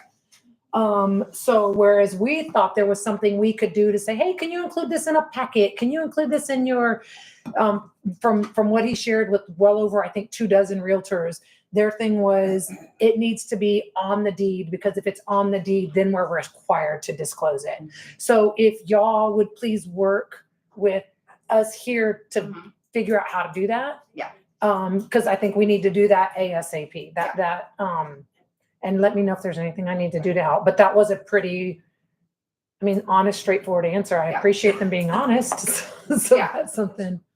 Yeah. So that's, we're just still trying to figure that out. Okay. But once we get through this list, and once we have that master database and it's updated, that will help us to move forward with the next step. What else is on there? Those were the first 2. Yeah. Beautiful. Thank you. All right, thanks so All much. right. Thank you. I just had a quick question. It's like off the cuff. yeah, yeah. It's just small. Did we ever revisit what's the definition of a historic property here in town? Because it was something that really, like, when So technically, the term historic property is used when you are talking about a federal, like a section 106 property that has been not just recommended eligible, but determined eligible with SHPO concurrence. It changes from a cultural resource or just a historic building, and the official term at the federal regulatory nexus is historic property. Now, a state historic landmark or a registered Texas landmark or a local landmark, those have different definitions. Okay. You know what I'm talking Yeah, about? I think the question is, Yeah. how do we say you're in this purview of needing a COA, or what's the definition, or how have we told people that they're it? So for instance, if they sit in the historic preservation district, even if their house doesn't have its own select property, they're in it, but then there are houses outside of it that have it. So how does somebody know, and how do we explain to them that they are? So, Is that fair? Right. So they have 3 different, right? So there's gonna be 3 different levels. They can be in the historic preservation district overlay. They can be in the National Register of Historic Places, National Register District, or they can be a landmark of sorts, right? There's various statuses of landmarks. So I would say just defer to the term you own a historic property. And that's the easiest kind of catch all, but they will have to know to which of those they belong, and they may belong to more than one. So that will be in the letter. It says basically, you might be one of these 3, and then here's your dossier, and And then Melinda also shared with us yesterday that part of the idea with the website design is to say, do I have a historic property? Click here and it'll actually have the addresses. So it'll go by So, street, like yeah. I live on this street, Right. and then if you click on that street, it'll have all the addresses, and you click on that, your historic resources survey form is gonna pop up, and then you know. Yeah. So it'll be put on the deed, send an initiation letter, send an annual letter. And if for whatever reason they don't get any of that, they can look online and see it as well. I love that. Because we need to, everybody looks and thinks Yeah. different ways. Yeah, and give him as many, opportunities to get the information rather than just one way. All right, thank you, Melinda. Thank you. Sure. So this is where I asked, can we go ahead and move item 19 up and then that way we're done with them? Okay. Item That's 19. okay. Mayor Pro Tem says discussion, consideration, and possible action on grants that may be available for the use of the Lane building. So I simply asked if you guys, this is gonna take some time. And so at the highest level, the Lane building potentially qualifies for grants. But what are the grants? What are the amounts? What is the work that has to be done in order to be eligible for those grants? Is it going to be worth it? Is it gonna be a year's worth of work to get $1,000? Those kind of things. That all weighs, but it's going to take time for them to dig into it. And in the spirit of what are our priorities, this wasn't listed as a priority back then. And so when I was asking about, hey, can we find this out? I was told, well, do you want us to back up on some of these priorities?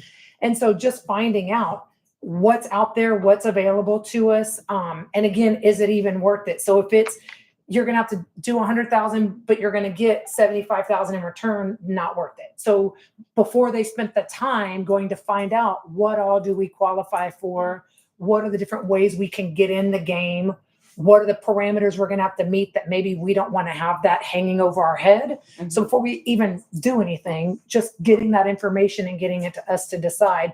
Now, of course, that slows things down a little bit. And that's also part of the decision making is it going to be worth it if it slows things down? I don't know the answers to all that, but I would like to know, but I don't want to direct anybody to do anything if nobody else has the appetite for it. Well, I'll speak for myself. Sorry, Mayor. Yep. I'm a big proponent of grants, and I think anywhere and everywhere you should be able to apply for one, you should do so. It's being a good steward of the taxpayers' money, and it means that we're being diligent and trying to take care of their dollars and keep their dollars here. So I'm a big proponent of getting any grant that's possible. That's my 2 cents on grants, and that doesn't just pertain to the Lane building. That pertains to everything. The bridge that we're talking about, everything. Pertains to anything and everything. George, do you have something?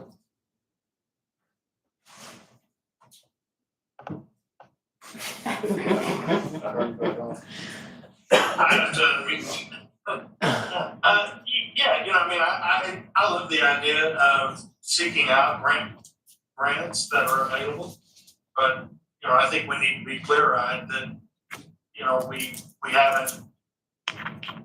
we haven't landed any yet.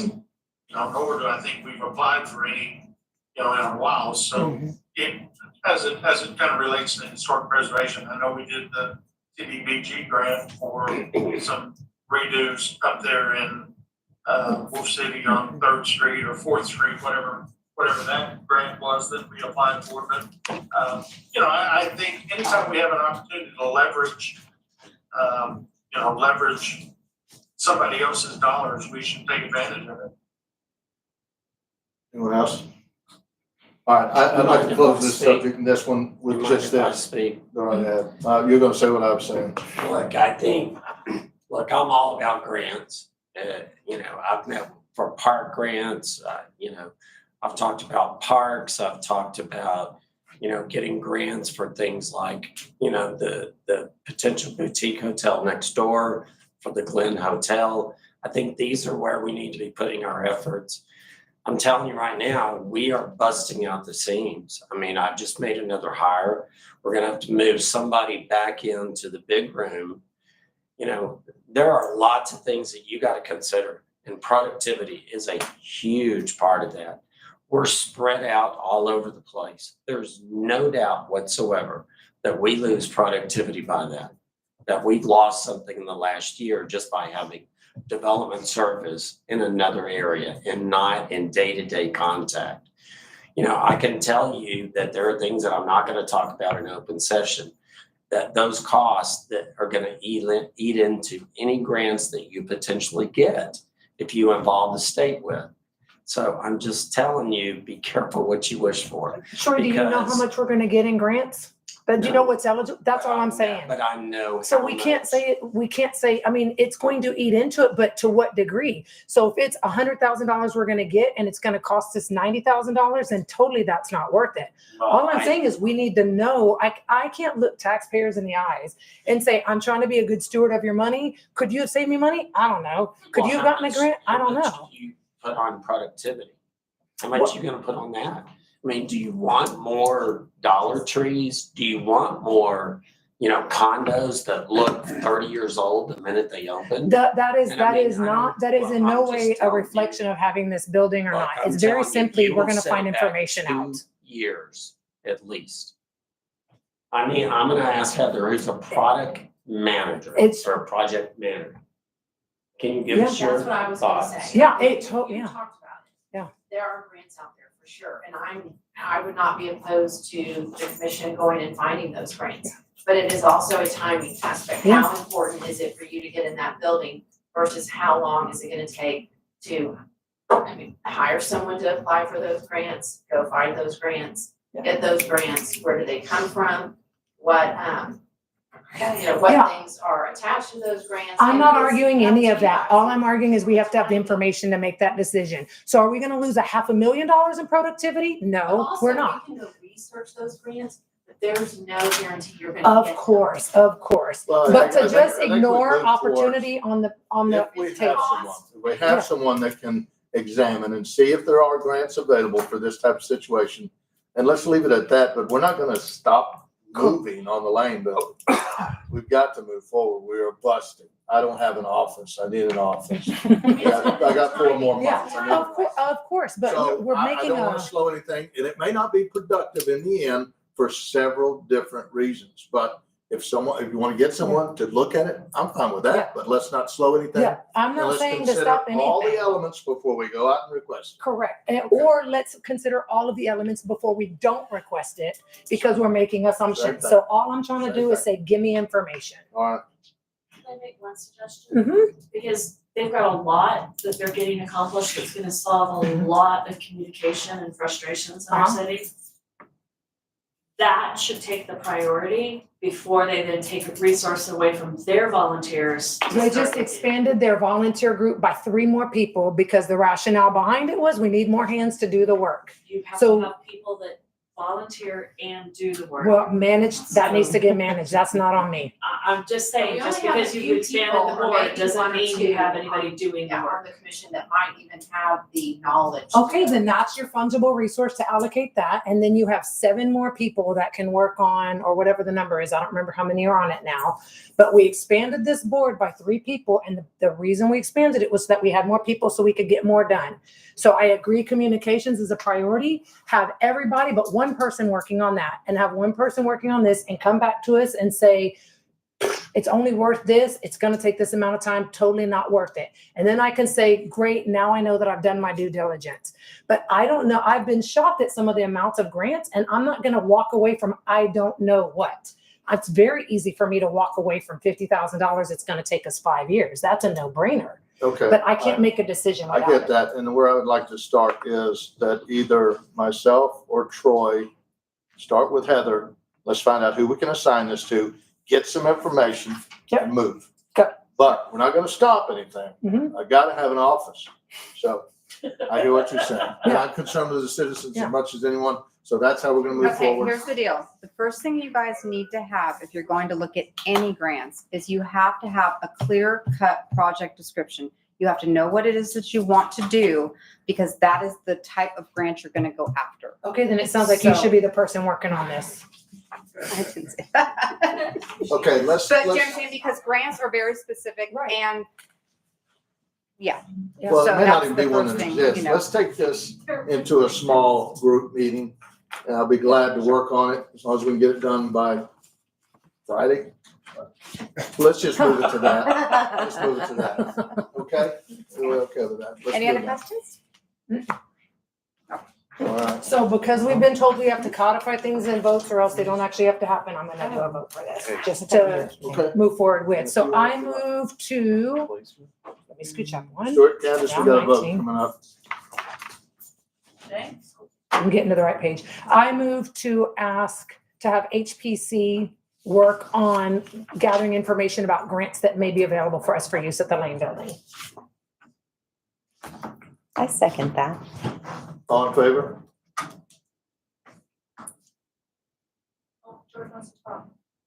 Hold on, can we put a date definite on that motion? That we're gonna have a response by a certain date? 60 days. Do we know how long it takes? Is 60 days reasonable? I have no idea how long it takes. Research it? Uh-huh. Yes. And come back to us within 60 business days. Good? George? We can't do it in 30? You got the holidays coming up. Yeah, I'm gonna let people be with their family. I would like 30, but within 60. But yes, I'm not gonna pressure people to work over the holidays on it. We're a volunteer board. Okay, we have a motion. So I added with 60, so I had to redo it. I'll second it. Second again by Councilmember Schultz. All in favor? 5-0 passes. All right. But this is something now that we can handle in a smaller group, and it's not something we're gonna. That's right. discuss every time. Yep. 17, Yes, sir. discussion, consideration of possible action following the joint City Council, P and Z, HPC, CVB workshop held 8/10/2024. Have a good evening, ladies. Thank you. Or people, I am supposed to say these days, CVB you're Advisory not. Board.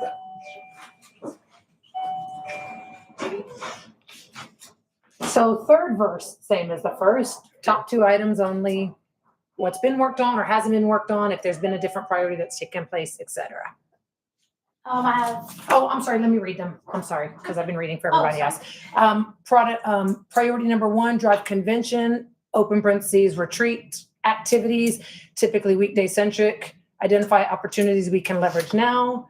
Priority number two, drive general tourism, typically weekend centric, all marketing promotion. Oh, that doesn't matter. Yeah.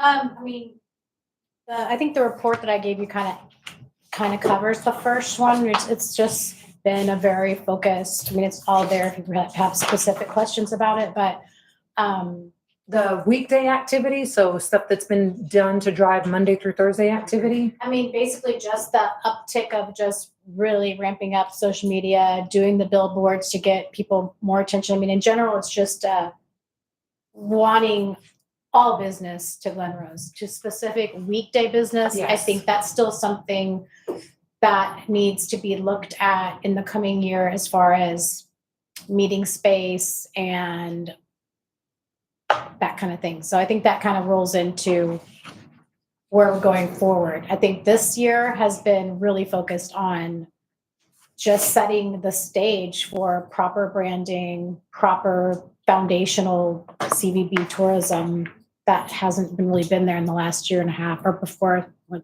a year and a half before I came. So I mean, I guess specifically to weekday, I Yeah, can't. retreat. So what we talked about in the meeting was driving conventions, like the C part of CVB. And for us, conventions are really retreat. Yes, I mean, Yeah. I guess like, yes, I mean, speaking to that, the plan, I guess, moving forward from now, we have visited some churches. Did you hear the city offices? Yeah, and city, yes, we went to a few city offices, but after speaking, I spoke to, one of the top hospitality managers at Trinity Broadcast Network, and they are hooked into probably every single church in the Dallas-Fort Worth area. And after talking to her about this specific thing, how do we drive retreats? How do we drive groups here? Her advice was, I would not, and this is something I have to talk over with Troy, but her advice was, I wouldn't go for these bigger churches that we were first targeting for these things, because she's like, you have to understand that they're already so hooked into different places. They already have all that stuff in place and their staff is really large. So she advised me to start with mid-size Baptist church in the Dallas-Fort Worth area. And I mean, I just spoke to her in the last couple of weeks. Obviously, we've been focused on Christmas Town and all that stuff. So I feel really inspired and a little bit more clarity about the direction to take. So I'm not just kind of like sporadically going to churches and dropping off stuff and expecting them to just call me. I think I have a better direction for that. So I guess that speaks to the weekday item as best I can. Yeah. That's cool. And I agree, mid-size and smaller. Yeah, I would just 100%. screw Methodist and Baptist. You know, I can say one specific case, we had Glenview Church from Fort Worth who had a staff of 10 come to town. Now, they weren't staying in hotels, but I think we've moved them towards doing that. And because they're not so happy with the accommodations they're getting at one of the retreat areas, they think they can do more. Rita and I met with them. We had cooked hamburgers for them. When we got down to who do we talk to, who do we ask, you know, who makes the decision here? And so I've seen some of that activity. We've got to step it up, no doubt about it, and select those. But the Trinity Broadcasting Network and other things that we've looked at recently, I think it's gonna bring some results to. Well, yeah, and she also suggested not just like dropping by the church. She's like, you have to really specifically call the ministry leaders that have different kinds of ministry. She's like, it's not just going to be staff meetings. It's going to be the youth groups, the marriage encounters, the retreats, all that. She's like, there's so much more. And once you start creating those relationships, then you'll start to see those, convert to actually coming to Glen Rose. So she's like, just get really clear about what you're looking for and then have no fear to call up these ministry leaders. And if they're not the right, they'll point you to the right direction because they just want to help. Tarita, I've been working on that, so you and I can give you some other, because I've got like 5 different groups now that are coming in. Awesome. So I love that direction. I'll Thank you. coordinate Yeah, with you. perfect. Amazing, thank you. Yeah, that's awesome. I can't tell you how many people have told me they know Glen Rose because they came to summer camp here, church camp, whatever. And so I love that that's the priority that you guys have picked. I'm just going to ask you, that needs to have the priority of focus more than anything else in the coming months. We've heard loud and clear from our hoteliers, they're not gonna exist on Friday, Saturday, Sunday alone, that we've got to get the weekdays booked. And so I love that this is the first place that you started, because I think we already have a foundation there that you're probably going to talk to people and they're going to be like, oh yeah, we used to go to Glen Rose. You've probably heard that or will hear that. And so then getting them here and figuring out why they stopped coming here, so we can also, so you can come back and share with us that, hey, they said they're not coming here anymore because of ... And then that's something that staff and council can work to try to close that gap for you to give you a better selling point. So we're open to, please share with us any feedback you hear of what we need to do differently as a city to help with that. Thank you for that. Appreciate that. And on the second item, are y'all satisfied with that answer? I feel like we get that constantly from you, like all of our updates from you address that. So I feel like I have a good base, but if You anybody can else. always reach out to me. I'm always happy. And on the second item, we're up to 2. So we have a submission from Greg. Okay, awesome. And he's amazing. And he's, I think, going to be probably more helpful than we even thought. They have Skyview Ranch. They just helped open the Nut House Hotel. I mean, he's on top of it. And he really was eager to help with Glen Rose tourism. So I think he and JC so far are my 2 guys. I still obviously need to recruit somebody, a realtor, the merchant, the rest. It's a big advisory board. But JC actually wanted me to ask the question, can we, in the interim, do I have to get to 8, 7? I don't think I think that's a brilliant question. So my lean would be, no, we need to vote and get some folks on. But what I would ask is, can we help? Yeah, So anything I can do to help out. Yeah, let us, I'll send everybody the requirements. They have to be a person on city, the person, blah, blah, blah. I'll send that to everybody tomorrow. And if each of us takes on trying to talk to a couple people, then we can help get you. Because I know if you would have been able to get it done by now, you would have gotten it done by now. So if you haven't, then we need to help. Awesome. So that'd be great. But I mean, in the interim, I just taught, Yeah, honestly, so I'm what very let's- close with JC and Greg and his wife Dawn are really helpful. And they've got a lot of data too that's been super helpful. So I'll submit an agenda item to have it on the January agenda. And if we have 2 people, then guess what? Those 2 people are probably going to make it on the board. And if we have more than enough, then we can kind of go through. But I think that to give you some formalized support to have your formal routines with and your formal, we talked about how to use them, get those people in place for you, then I will put it on the agenda for January to get you something. Awesome. I And appreciate the then we'll help. go from there. That's really helpful. And Thank you. There has been an informal kind of JC and Yeah. myself and Lauren with Fossil. Yeah. We all kind of created a group chat. Perfect. That we're Yeah. And while Warren can't really, he's already told me, I think he's just too busy to do it. That's kind of what I run into is I think people want to help, but it's just the commitment is hard. Yeah, absolutely. Okay, awesome for me. Thank you. Thank you, Rita. Chip, quickly. Do you guys have some type of contact manager software, anything to procure some of these intellectual properties that we've been incorporated since 1926, and I don't, what do we have? Do we have like a filing cabinet filled with this stuff, or? Meaning like who we've worked with in the past? Anything. Yeah. Yeah, anything. I mean, do you have a big chief tablet with this information on it? I mean, it would be good. I'm sure you have all types of contact management software, that you've worked with in your past. I mean, just so we can start getting this. As far as the database, direct calls, Yeah. partners, we don't have anything like that. We definitely did. Yeah, we do. Yeah. Yeah. Yeah. Yeah. No, that's a great, that's a great I point think though. that Yeah. database will be driven by a CVB going forward, and Yeah. contacts within that, churches, administrative groups, youth groups. That will be developed in those contacts, because we're gonna have consistent, same employment in that. We're not gonna have turnover.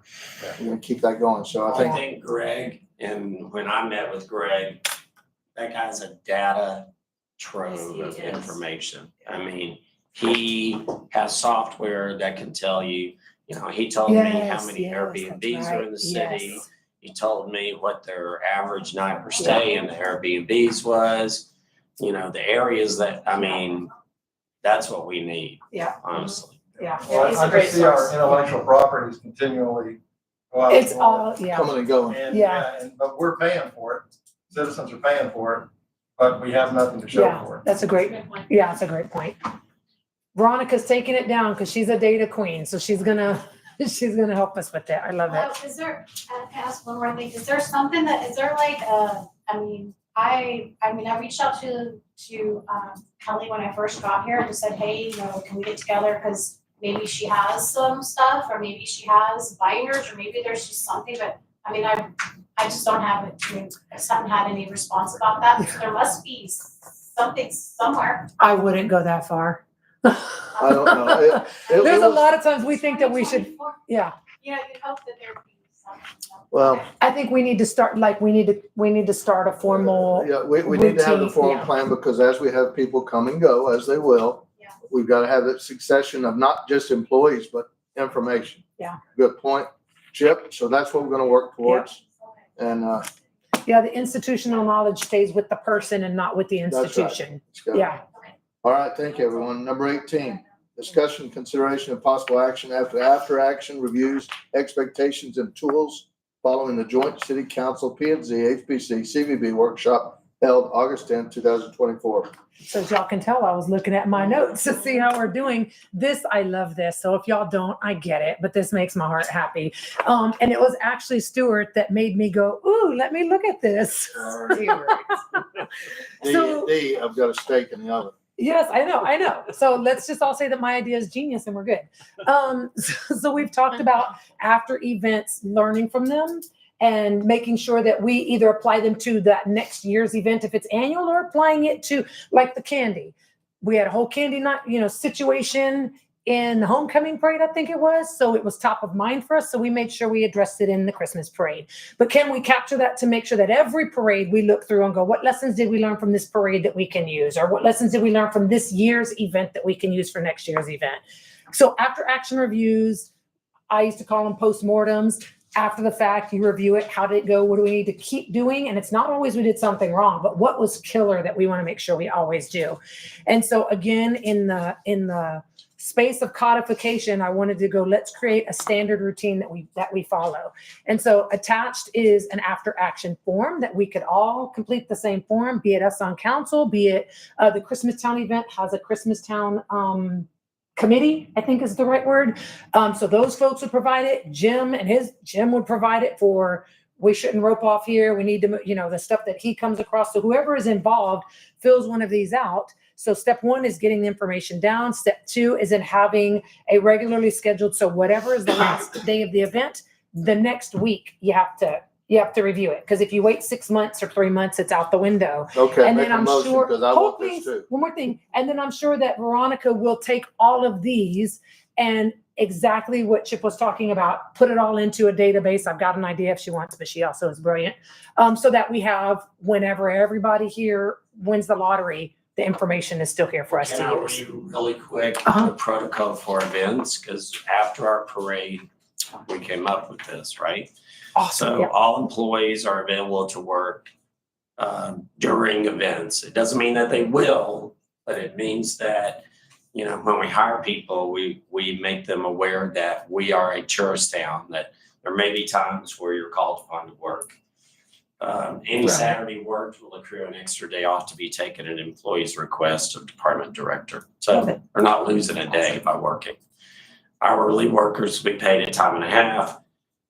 Number 2, parking is a necessity. The city must have attendants to guide people where to park. Parking signs should be erected as well. 3, safety is a priority for our visitors and residents. Our law enforcement is in charge of all events inside the city of Glen Rose and will be working together with the sheriff's department to ensure best practices.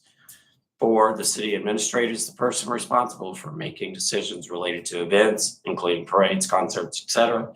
The CA will guide all other departments on organizational tasks related to the event. That's what I got. Love it. Yeah. So, And you can apply that to this year, the repeat event or other events also. So that's exactly, love it. I will say, Troy and I met the day after. We talked extensively. We've met with other people. Troy has, I haven't. We saw where we lacked. We discussed it. We didn't write it down, but we will from going forward. And honestly, it was, the parade itself was awesome. Everybody enjoyed it. Everybody had a great time. But it's our job to plan to make sure that nothing happens in the future now that they are getting bigger. Mhm. And I think Jim made a great point when he told us, we can't, we've seen these things grow and grow and grow. We can't keep doing the same thing, just hoping that That's nothing right. happens. We have to plan for every contingency. Yeah. So, Yeah, love it. Okay, so Can I add then, one more thing to the parade thing? yes, ma'am. I had a discussion with a few other regional CVBs after the parade, and these are towns that have a couple of towns that have pretty big parades.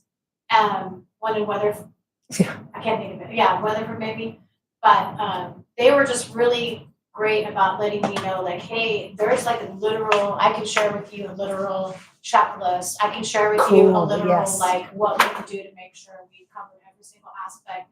Because the last thing going on is somebody get hurt or something like that, so, and like things for when somebody wants to be in the parade, like we really make it clear, like, hey, no candy, hey, this, or whatever it is, it's all laid out, and like the specifications really a little bit more like detailed, just because like we said, like, it's just, we're getting bigger, it's growing, and, You go to No Candy, you guys are the ones that are telling the townspeople. No, I'm gonna tell you right now, that came to me, and when I went to the parade, I had my brother-in-law, who's the lineup chairman in Glen Rose now. He told every one of them, the candy must be thrown well into the audience. He told every 27 of them. And I think it was better. I didn't see much in the way I of will it. say, because I sit right there and we watched the candy and we watched the kids, they were throwing better. Yeah. There was not nearly as much No. candy in the middle of the street. And I as do it believe was. there's ways to police that better, maybe with some of our employees walking along the routes and making sure the kids, there's other You take things. candy away from our parade, you're gonna have Yeah. problems. And to be clear, this is as much about or more about what went well. My mother-in-law is from Mineral Wells, and she was like a kid in a candy store and was like, look at what y'all are doing. I haven't seen, and she's in a small town, but that's bigger and has the capacity to do more than we do. So I don't want this to at all be perceived as let's catch folks doing something wrong. It's let's catch as much right, and we're gonna find some wrong too. And even the finding wrong is good because it helps us do it right next time. So this is not a poo-poo on anything. The only other thing I might suggest that we Quickly. look at very quickly is we need to consider where the street parking is allowed and not allowed, because it really does impede. That was one of the elements Troy and I Yeah. covered. Jim is aware of it. Here's what happened. We had a market day that we normally don't Yeah, have. no, I'm not, And so we had all these parking from vendors, people shopping. We're gonna shut it down. but I'm even saying like just even along Bernard Street. That's what I mean. Yeah, That's what I'm it- referring it- to. it's- So, yeah, we're covered. Okay, yay. So then I move to implement the use of this after-action review form and the routine of conducting an after-action review 1 week after the last date of the event. I'll second. All in favor? 5-0 passes, seconded by Councilmember Mann. Okay, 20, discussion, consideration, and possible action on amending the organizational chart of the city of Glen Rose. So that's from me. And we made an adjustment for hiring the development services director. Will be over this department. So we just want to change the org chart a little bit to reflect that change. Everything else is the same. It's lacking Santos's position. That sure is, yeah. And then the only question I have, and maybe this is more for council, is we had previously said in the past that director positions would be hired and terminated by council. Did we change things for this new position, or did that come before council? Maybe the meeting I just missed, or I didn't even know we were hiring a new position, so. What's that? What position? This, the renter is the one you're adding. Development services? Yes. Yeah, we had talked about hiring a person over development services that would get into the plan reviews and. So I guess my question is would it be a city administrator hire or a city council hire? It's 100% a city administrator. You had 2 hires by ordinance. That is the police chief and that is the city secretary.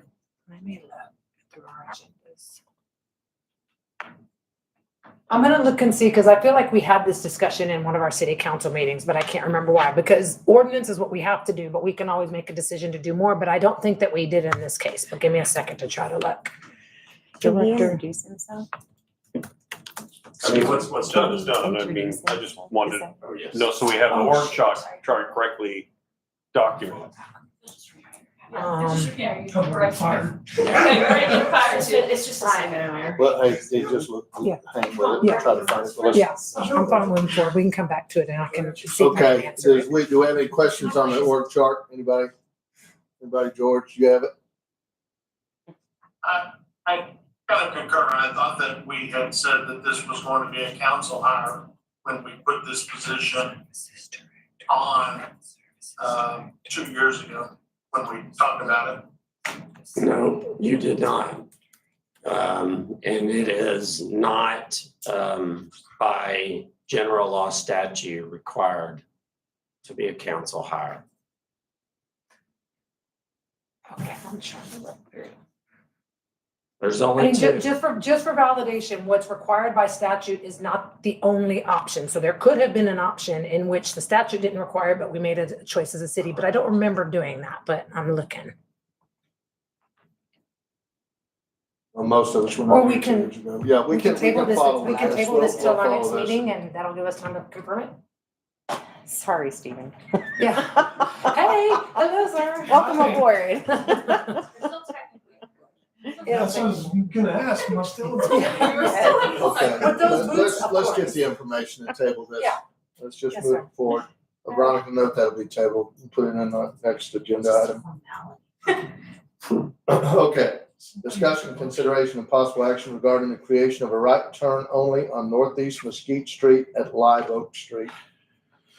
This was Rich's item last month, but we tabled it, and I didn't want to, I wanted some response on what we've gotten back from our letters or where we're at on it.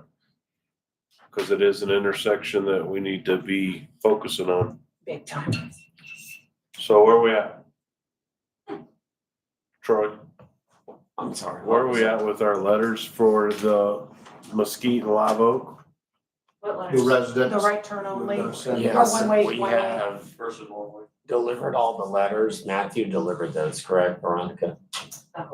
You got the addresses, I don't know if he is really the Yes. letters though. I can't say with 100%. So how long, Yeah. well, I mean, we give them a letter, I mean, we need to be doing something with that road pretty quick.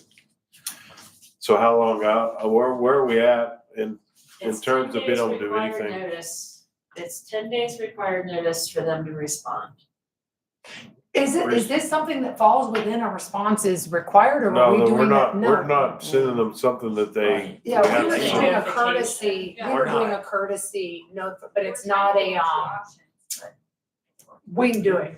We don't have to. we were Yeah, just- that's what Yeah. there wasn't any statute that required a letter to be sent. Yes, we were just doing out of a courtesy. So what I would do But that is was a- post notice on the road. And with a timeline of when it's going to occur. That's how because it's not just residents who live on that street that are gonna be affected, it's anybody who drives on that street. So I would just post a notice that within, say on this date, this becomes a right turn only.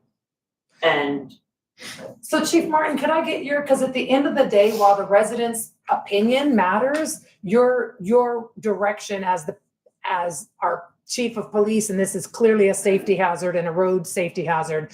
We talked about either making it right turn only or making it one way coming out of the parking lot or making it one way the whole of that street. Frankly speaking, I'm gonna defer to what your recommendation is unless you say something that just blows my mind. So what would your recommendation be? I like one way, don't put it not coming out of that. Okay, and a one way to the first street or one way to where it ends?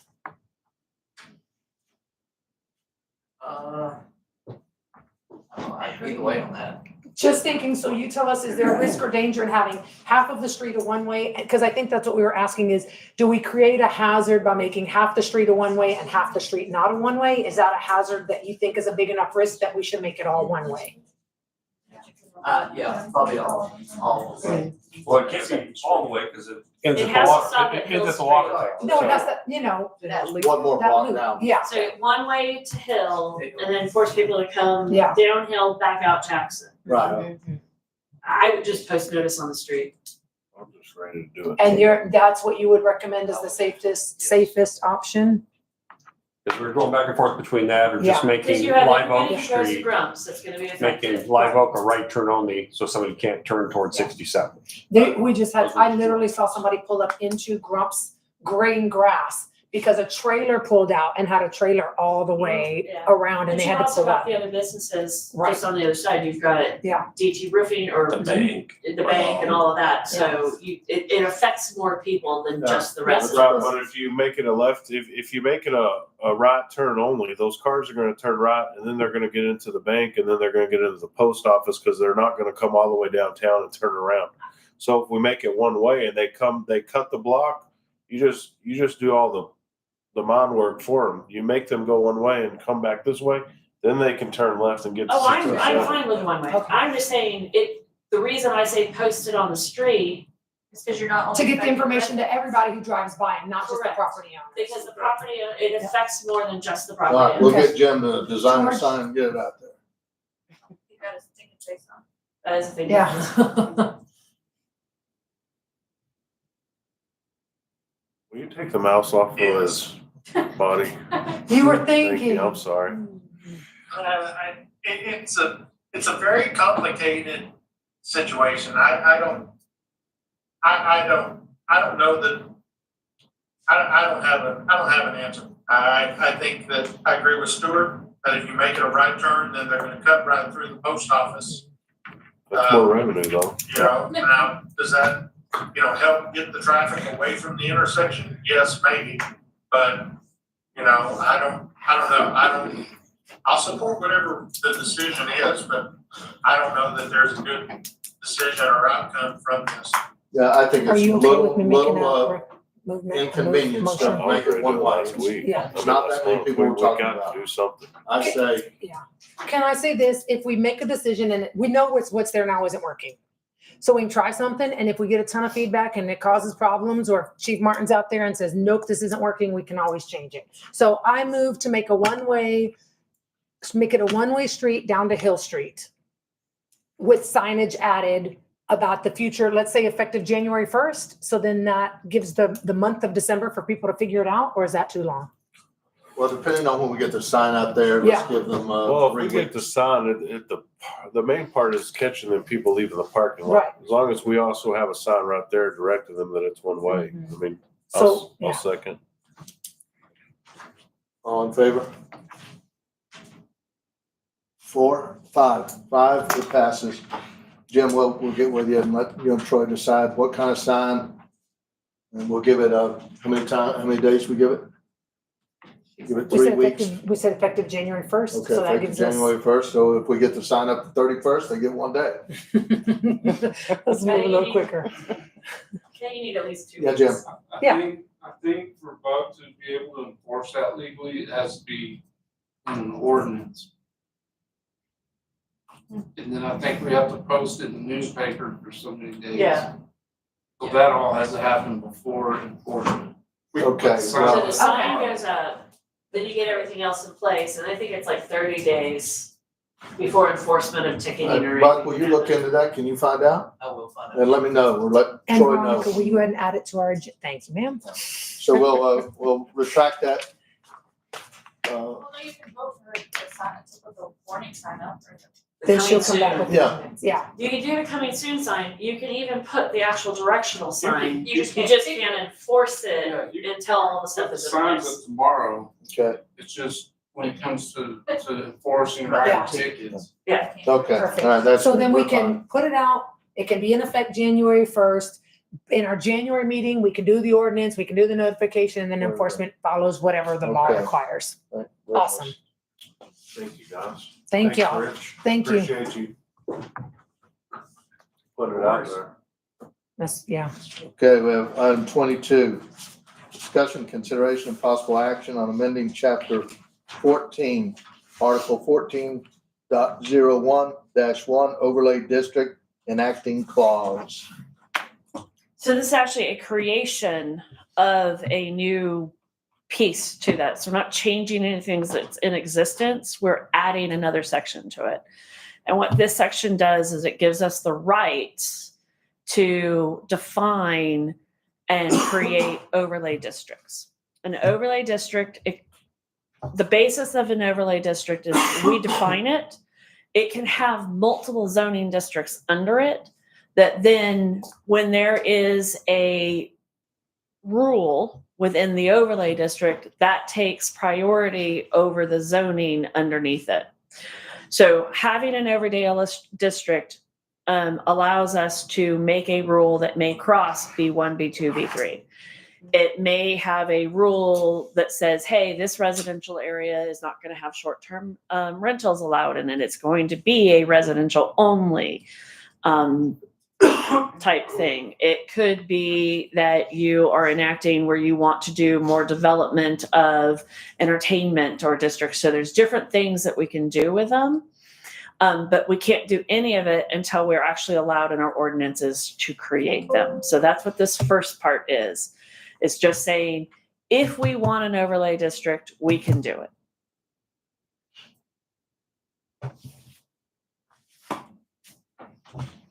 George? Before I go? Just do it.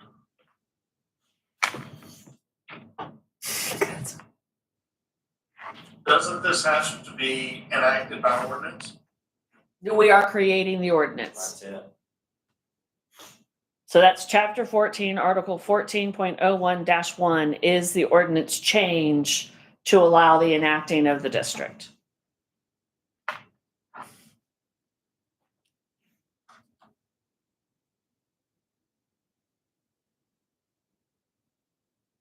I can't see him thinking. And honestly, Yeah. I think some context, because if you look at the issues, let's take Granbury, for instance, they got major issues in that they don't allow things that are quote unquote off the square. In other words, the square is what they've decided they're gonna put all their eggs into. And the problem is they've run out of room now, so it really creates some of that urban sprawl. The idea here is that, we have a very small square. There's not a lot of room for expansion that's there. So you create that expansion by moving The lines. the downtown district Yeah. out. Yeah. So that you're incentivizing people to put businesses into the downtown district. So one street over, each way would potentially be a bigger square, if you will. In addition, really quick, before George's thinking cap turns off, this actually goes into what the comprehensive plan asked us to do. That's right, yeah. So when you 100%. go back through the comprehensive plan, they made the suggestion that the underlying B1, B2, B3s, R1s, R2s, that's not the way of the future. And that overlay districts are what allows you to have some of the controls that the state of Texas has taken away from cities. So in an overlay district, you can have design guidelines. You can do some of the other things that are no longer allowed, but it's not looking at it as a zoning. It's looking at it by a placement on the map. It's looking at it by activity that we want centralized together. George? Good. Okay, I move to approve amending chapter 14, article 14.01-1 overlay district enacting clause as presented. I'll second. Second by Councilmember Mann. All in favor? 5-0 passes. Thank you all. Mr. Mayor, would you like to read your next one? Well, 23, discussion, consideration, and possible action on amending chapter 14, article 14.02-6 downtown district overlay. So now that we're allowed to create an overlay district, we would like to create one, and we're going to call this the downtown district. It actually runs along the river from Hereford up all the way up Hereford Street, cutting across I forgot the street name. Not Vernon, but the next street. Cedar? Oh, wait, the other way. Vine. Vine, Yeah. thank yeah, you. Comes down Vine, we'll come back up and around and we'll pick up the Yellow House and also Whiskey Woods. We'll follow basically that property line until it hits Mesquite. It comes down to around Mesquite. We'll follow Live Oak, and then we'll cut across property so that we pick up Storybrooke Cafe, and then come back around to Grace, and then back down to the river and follow it all the way through. And you have a map. Listen, may I ask you, because I might need to recuse myself, does this include my properties? Yes. I'll be recusing myself from the vote. So what this downtown district overlay really is about is not so much about, well, I mean, it could eventually become some of the residential things, but the goal of it right now is to allow us in our schedule of uses to say, hey, we want to enact something like the outside storage rule, that we really only care about that not having outside storage in the downtown district. 67, because you've got, Blue Buffalo, you've got Blue Butterfly, you've got Tracks in Time 2, with all that outside stuff that technically in our ordinance is not allowed. But is that something that we're trying to enforce right now or not enforce? By having the downtown district, we could put that enforcement and say, hey, that outside storage rule that you just passed really only applies to the downtown district. We don't care yet about 67. And also, again, when we talk about incentives, as Troy was just mentioning about new development and keeping that development with what do we want, what is the things we want in the downtown area? Do we want, I'm just trying to think, do you want a print shop? And well, I'm not coming up with a good one. Well, you can be a lot more specific as far as uses, but So- let me tell you something before you leave. If you're Oh, I'm not leaving. gonna, I'm gonna do the impossible and not talk. So much to say, so many things. You're welcome. No, look, one of the most important things about this is that the legislature has restricted cities' abilities to regulate building materials. Correct. But guess where you can do it? In In an an overlay. overlay. So this was the thing, I did a lot of research. When Troy came to me with a couple of his dilemmas and I said, I don't know, let me figure it out. This is the solution. And I have researched it in cities all across Texas. Every single city is doing this. So this is the right direction for us to go. Now, what we've done in this particular ordinance is we've laid out the overlay district. We haven't actually engaged any prohibitive things yet. That will be further discussions, bringing in feedback from what are we looking for now. All we're doing right now is creating it. So we've created the rule to create it. Now we're creating the downtown district, and then we can sit down and say, okay, now what does we want that to look like? And that's going to be something that we'll have to have a lot of conversation about. We'll have to include, I personally think you need to include some of the business owners. You need to include some of the developers of who's trying to move into town. What are the things that we want and not want?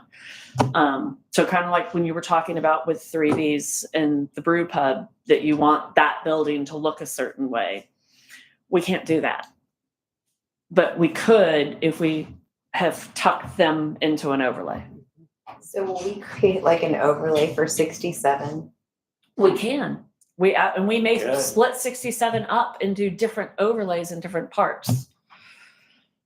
So that was one of the ideas that we had on how do we handle the expo, is creating kind of an overlay around the direct vicinity of the expo to say, what is that land use going to look like and what would we want in it and not want in it? And so there's things that we can do. And the biggest thing is that you have to be able to have your you have to have the overlay to do anything that we are not allowed to do right now. So, but everybody that's already bought property, I mean, they're all grandfathered in. So grandfathered. with all of this new development that's coming and potential selling of property, we need to do this faster. Very fast. This is why we've been a little On frustrated. This keeps 67. getting pushed off the agenda, but this is important. And we can have the next step of what we want to have the downtown area look like, ready for you guys for January meeting. Can you have the other overlays by the January meeting? For the entire town? Yeah, We need- for Sure. 67. And I would think use the comprehensive plan to pull back some of that community feedback. I mean, Yeah, all of we it's can been do that. given. We can absolutely do that. New priority. Like you wanted top to talk- I said priority. impossible. I move on amending chapter 14, article 14.02-6 downtown district overlay. I second that. Seconded by Councilmember Schultz. All in favor? 4, all abstain? 1, all against? Oh, no. What's left? All right, Thank you. passes. It's awesome, thank you. I'm glad you guys know this stuff. This has been my priority. So I haven't got to the other priorities because this was my priority. Going, keep going. Okay, discussion, consideration, possible action regarding amending chapter 14.02.102, specific use permits. Okay, so in the state of Texas, a specific use permit actually follows the property. However, they have given jurisdiction to local municipalities to change that so that specific use permits can follow the owner. What we have suggested to you is that in any type of a specific use permit that is used in a residential, it should follow the owner. The reason being short-term rentals. So if somebody has a short-term rental property and they sell it, we want the new owner to have to apply to be allowed to be a short-term rental property. We don't want it just to move. Okay. But we're not necessarily interested in impeding businesses from selling. So if there is a business that is selling its business as is, we don't want to have to make that business encumbered to sell it with, and then possibly not get the specific use permit that they need to keep running a business that they're purchasing as is. So we've said if they're purchasing a business, commercial property as is to be run exactly as it was being run, the specific use permit should be allowed to transfer over. They'll need to fill out a new ownership document, but they won't have, that's just a form. It won't restrict them. It won't start over. However, if a property is being sold for a new use and they require a specific use permit, then they have to apply for it. So if there has been a specific use permit that granted parking, new things or something, the new business doesn't automatically get that. They have to apply if they need one. But it would, if you're using the business exactly as is, I mean, they may change the name, but the purpose of the business doesn't change. They get to keep their specific use permit. Okay. If they enhance or modify, so for instance, they were a restaurant and they're gonna add on a bar. Or they were Anything over I gotta remember how we read this. So we have standards that if they do any modifications to their building, 10%. if okay. they do any additions, enhancements, renovations, it changes. And it goes back to, they have to apply for a new specific use permit. That's appropriate. We have a motion, anybody? Move to amend chapter 4, article 4.06, outside sales and storage. Am I on the wrong one? Yep. Yeah. Specific use permits. What above? 14.02.102. 14.02.102, specific use permits. I'll second it. Second by member Schultz. All in favor? 5-0 passes. Sorry, I got carried away reading all that. All right, we've already done 25. That's well. 26, discussion, consideration, possible action on amending chapter 4, article 4.09, mobile food vendor.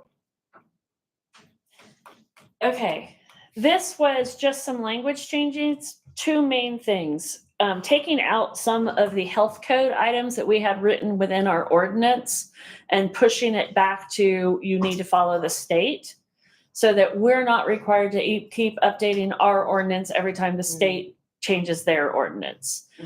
The other was that we wanted to remove the fee for permit from the ordinance and direct it back to the fee schedule. So that again, if the city decides to change their fees, we're not going to having to go in and changing actual ordinances. That's what we were addressing here. Veronica, could you please put this as a best practice for us for everything possible? Because we're constantly having to correct 17 different places. So I love this. Thank you. Thank you. I move, wait, any questions? Sorry. Okay, I move to approve the amendment of chapter 4, article 4.09, mobile food vendor as presented.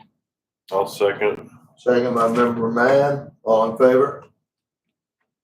5-0 passes. Discussion, consideration, and possible action on amending ordinance 4.09.003, mobile food vendors. I'm gonna need Veronica for a second on this one, because That's mine. Is that yours? That creates a one-day event That's it. permit. Because we don't have it.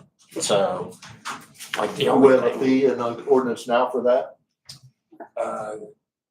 I didn't set the fee, so we can look back and figure out. what Free that hot would dogs be. for the mayor, maybe, something like that? So right now, your fee for a truck to operate is $300. But that's for the whole year. There shouldn't, a $5, $10, $25. Honestly, $25. Oh, that's, Yeah. that's the same number I was. For a one-day thing is more appropriate. Yeah, I think it is. So that would need to be added to the fee schedule. Correct. Okay, so then, any questions? Yes, okay. I move to approve amending ordinance 4.0.9.003 mobile food vendors as presented and direction to staff to update the fee for this particular one-day request for $25. Second by, sorry, George, we really got you.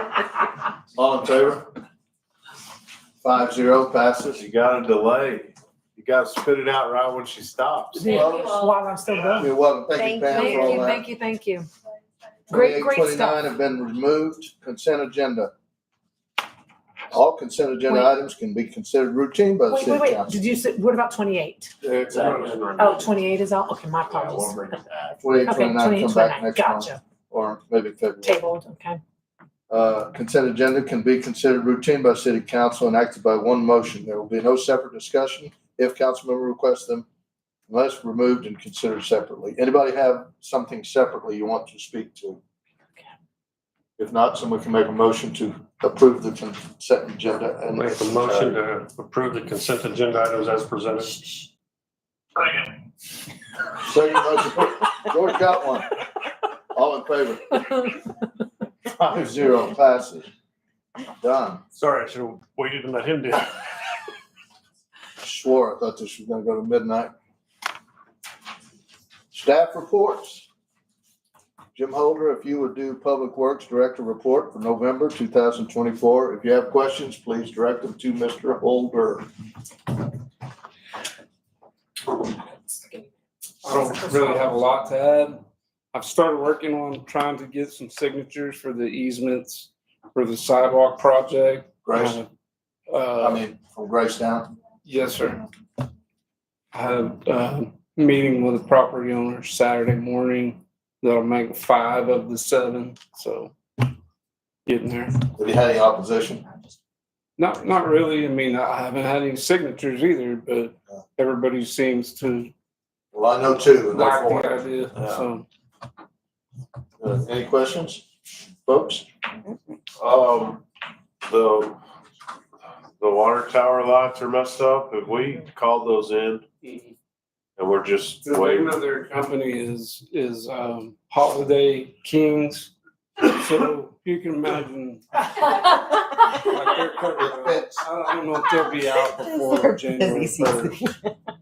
Like that's their main deal is Christmas lights. Until they install ours, now everybody wants them. Why haven't there been any signatures? I mean, why are they abstaining from signing? It's just a bunch of legal Oh, I see. language Okay, that they want to review. I got it. Okay. I mean, it's That makes prepared by our sense. attorney, so they gotta. Yeah, I hear. With the lights, is there any, man, I sure hate you didn't get to us in time, your warranty is expired or whatever. Do we have any particular time frame within which? That's. I think it's a issue of the lights themselves. Like it's a warranty issue, but it's their warranty. Well, basically. that's what I'm just saying. So I mean, they're getting paid by the manufacturer of the lights Mhm. to climb up there and change them out. And he said, the last person that's going to have to pay for them is going to be the city because they're fighting with the manufacturer basically. Okay, so they've already been made aware. So we have a record of us calling and saying, there's an issue here, you need to fix it. Okay, cool. I just didn't I've been burned by that personally where it's like literally 2 days too late. And so I always pay attention. So, okay, awesome. Thank you. Thank you, Jim. Oh, wait, but I'm sorry, Jim. I'm all about sidewalks. And so the TxDOT safe routes to schools, you visited with the team. I went to the team's meeting and it said that the bid was awarded and construction is scheduled to begin this month. So y'all seen the signage on 67 talking about an upcoming project? Is that it? It's that. Oh, very neat. So they're supposed to be starting over by the high school, like on Stadium Drive, right there by the cemetery. Okay. And working their way this direction. So That's cool. Thank you. Thank you, Jim. Chief Martin. Yes, sir.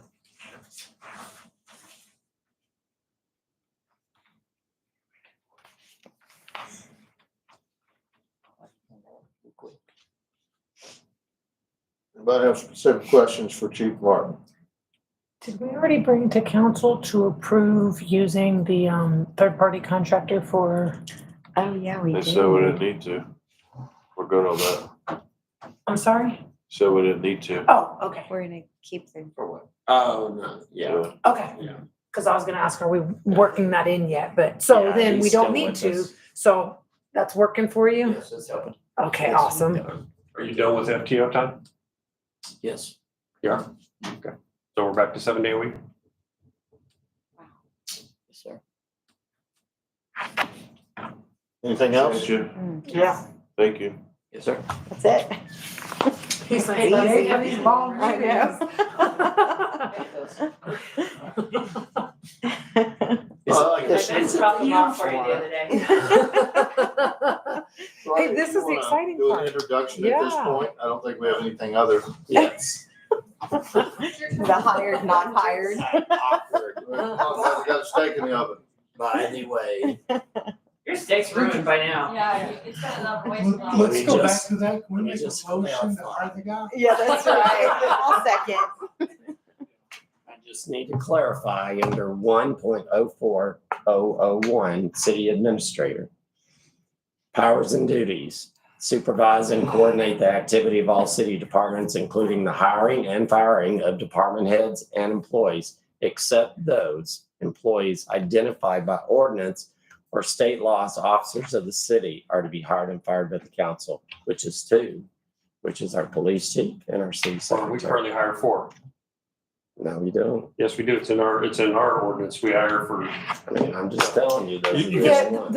the state is what we have to do by the state guidelines. We can then make choices as a city that we choose to make above and beyond. Right. Now we just need to confirm what those choices have been in the past and make sure we're following whatever it was we decided to do. Let's hear the news. Well, I hired Stephen Boyd to be our development services director. And Stephen comes with experience in city of Fort Worth, city of Lancaster, where else? DFW Airport. DFW Airport. So want to pop up and just tell everybody about you real quick, like. He met his wife at Billy Bob's. Yeah. My new best friend here. We got really close. Man, that's a, Sam was old as time. It was So- love at first sight, mind you. I was dancing with her when he met her. That was real punch. Sorry. So I have been in construction 31 years. I served in the military, doing construction, What branch? Navy. And he's Okay. never In been the on a boat. CBs. Yeah. 4 years, never set foot on a boat. My dad too.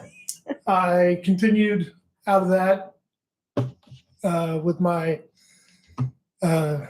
associate's degree at Tarrant County College in construction management. I've run my own business twice. Worked for City of Fort Worth, City of Lancaster, DFW Airport, and several other large general contractors throughout the Metroplex. And I really look forward to helping this great city grow in the direction that we all want it to go. Do you live in Glenrose? I live in Grandview. Okay. That's a drive. But he's gonna have a room at my place anytime he needs it. Yeah. But I'm bringing the RV and I'm gonna find a place to park in one of these parking lots. $25 In the a night. parking lot. Can I just ask you, I love impressions from folks who are here with new eyes. Can you tell me what's something you've seen that you're like, ooh, I can't wait to get a hold of that. Ooh, I can't wait to dig into that. Some No of wrong those, our answers. fees are way under, Okay, boo. which is a lot of revenue that we're just giving away. Okay. Appreciate that. Thank you. Yeah. Yeah, that's interesting. All right. And I would say also, one of the things Stephen told me that I appreciate is that as far as development goes, that there's no compromise ever on public safety. So, That's good. for first and foremost, Yes.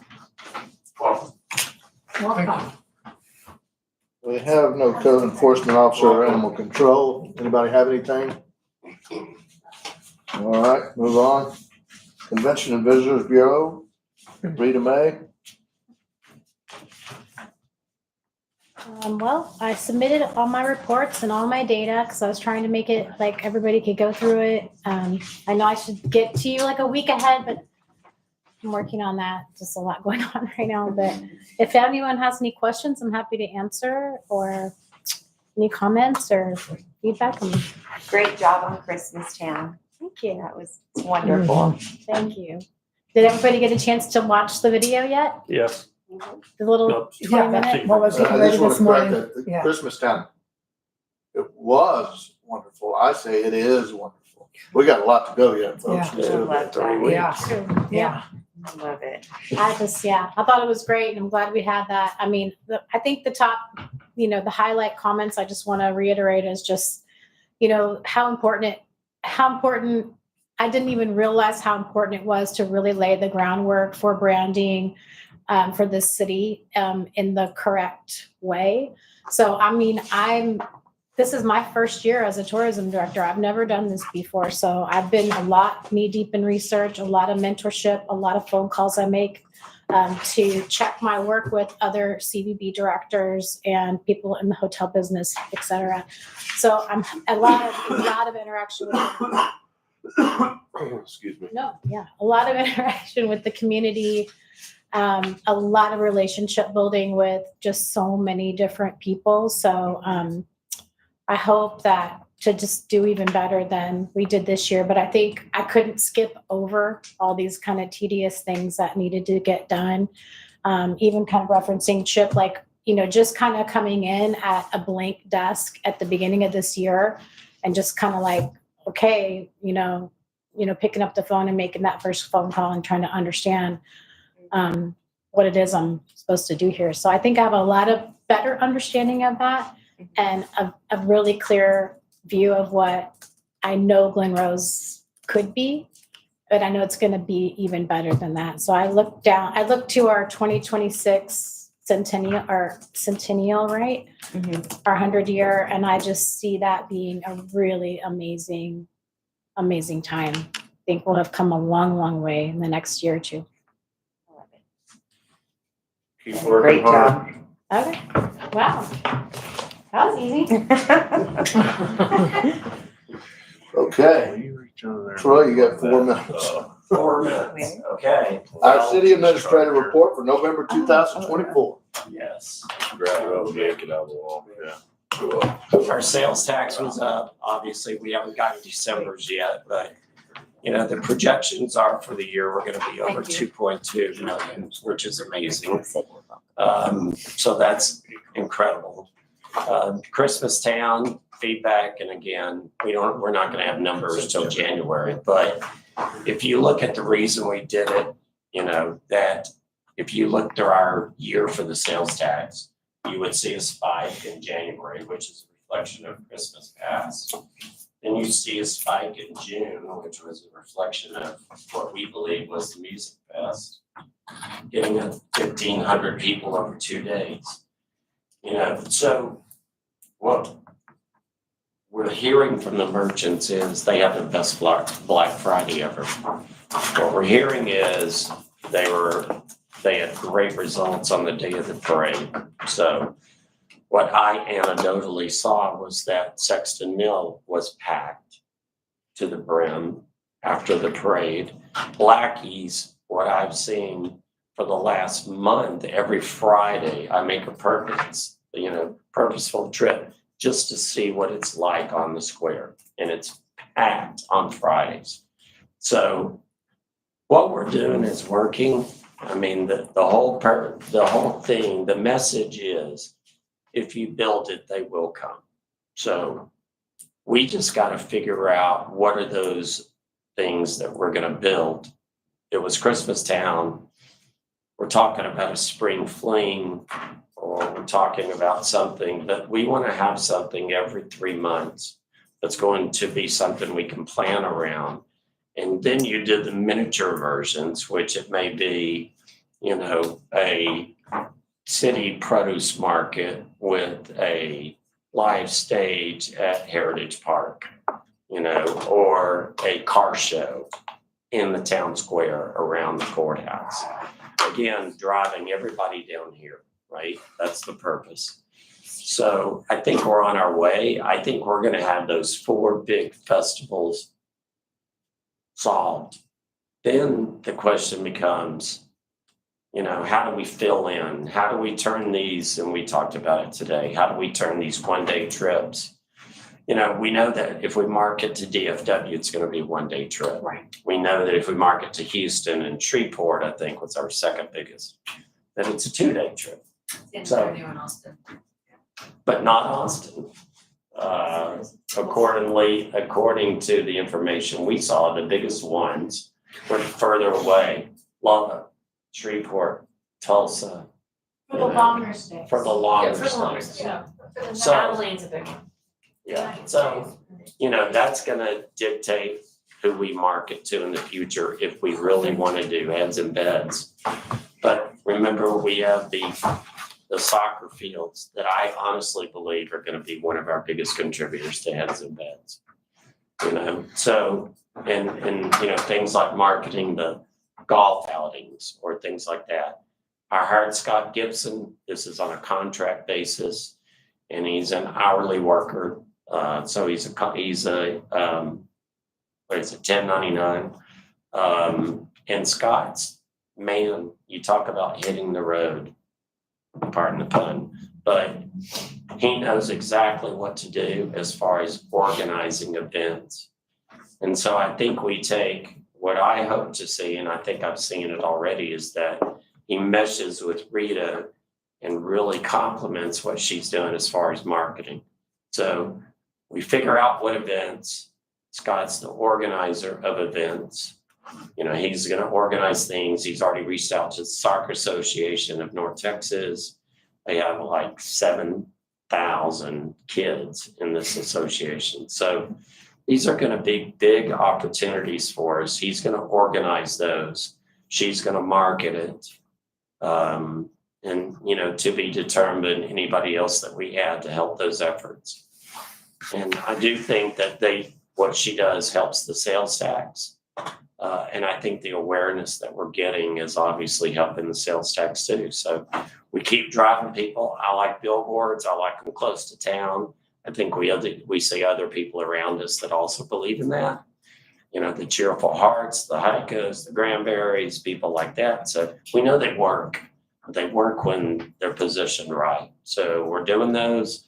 We've got them booked for the year. And look, I like where we're at. I mean, Troy, let me make one comment during Christmas time, the first weekend. A group of 5 ladies came out early for the market. They, of course, they were drawn to me, so I visited with them. And I asked them, where did you come from? They said, Cleveland. And I said, well, how'd you end up here? And they said, we were on our way to Heiko. We saw a billboard. We decided to stop into Christmas town. That's awesome. That's 5 people that had bags in their hands. Yeah. So that's a small breadth of it, but that's what's happening. Yeah. I see it. I feel it. And I'm really, that billboard looks great. We'll change it as appropriate, but those things are working. They do, and I think we need something on 67 coming from the west. Yep. You know, and even, you know, I found an old deserted sign that it's right by the Texas, New Mexico storage facility on 144. So I gotta find out who the landowner is. It's like half a sign hanging. Nobody even uses it. So I wanna try to reach out and That's see great. if I can put something on. use it, but you won't. Y'all know? Anybody know? Ever say no? Yeah. Coming up, just as you think about a spring thing, May 4th, as you should know, is the MS bike race again. And so when we first got that event last year, Rita and I had ideas of how to kind of make it a little bit bigger. And we just all ran out of time and bandwidth, but that's just, it's 1,000+ people coming in. And if we can Get some to stay. consider how we can do something, they're not gonna stay more than one night, but it sold out the town. Every single Airbnb, every single hotel was sold out. They had people sleeping in tents at Heritage Park. But just something that we can do to, again, that's 1,000 people, that even if all we do is a little something on the square, so they wrap up at the park about like 7 p.m. and then the people wander.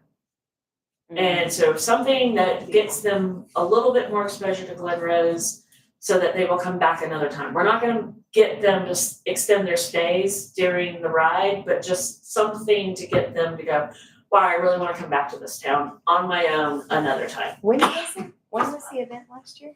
It's the first Saturday of May. And it was huge, although we had heavy rain. We had an election. Well, yeah, I mean, Yeah, unfortunately, It was on election day. During It was on election day, election I day, remember that's right. talking Yeah, to a lot yeah, of, we should have music out there. Yes, I'm I mean, just they throwing were it out there, wandering so. everywhere. I think Yeah. that's already in the works, as you know. Yeah. They've talked to town about catering and bringing restaurants out as we did last year. Yeah, I love it. Thank you once again.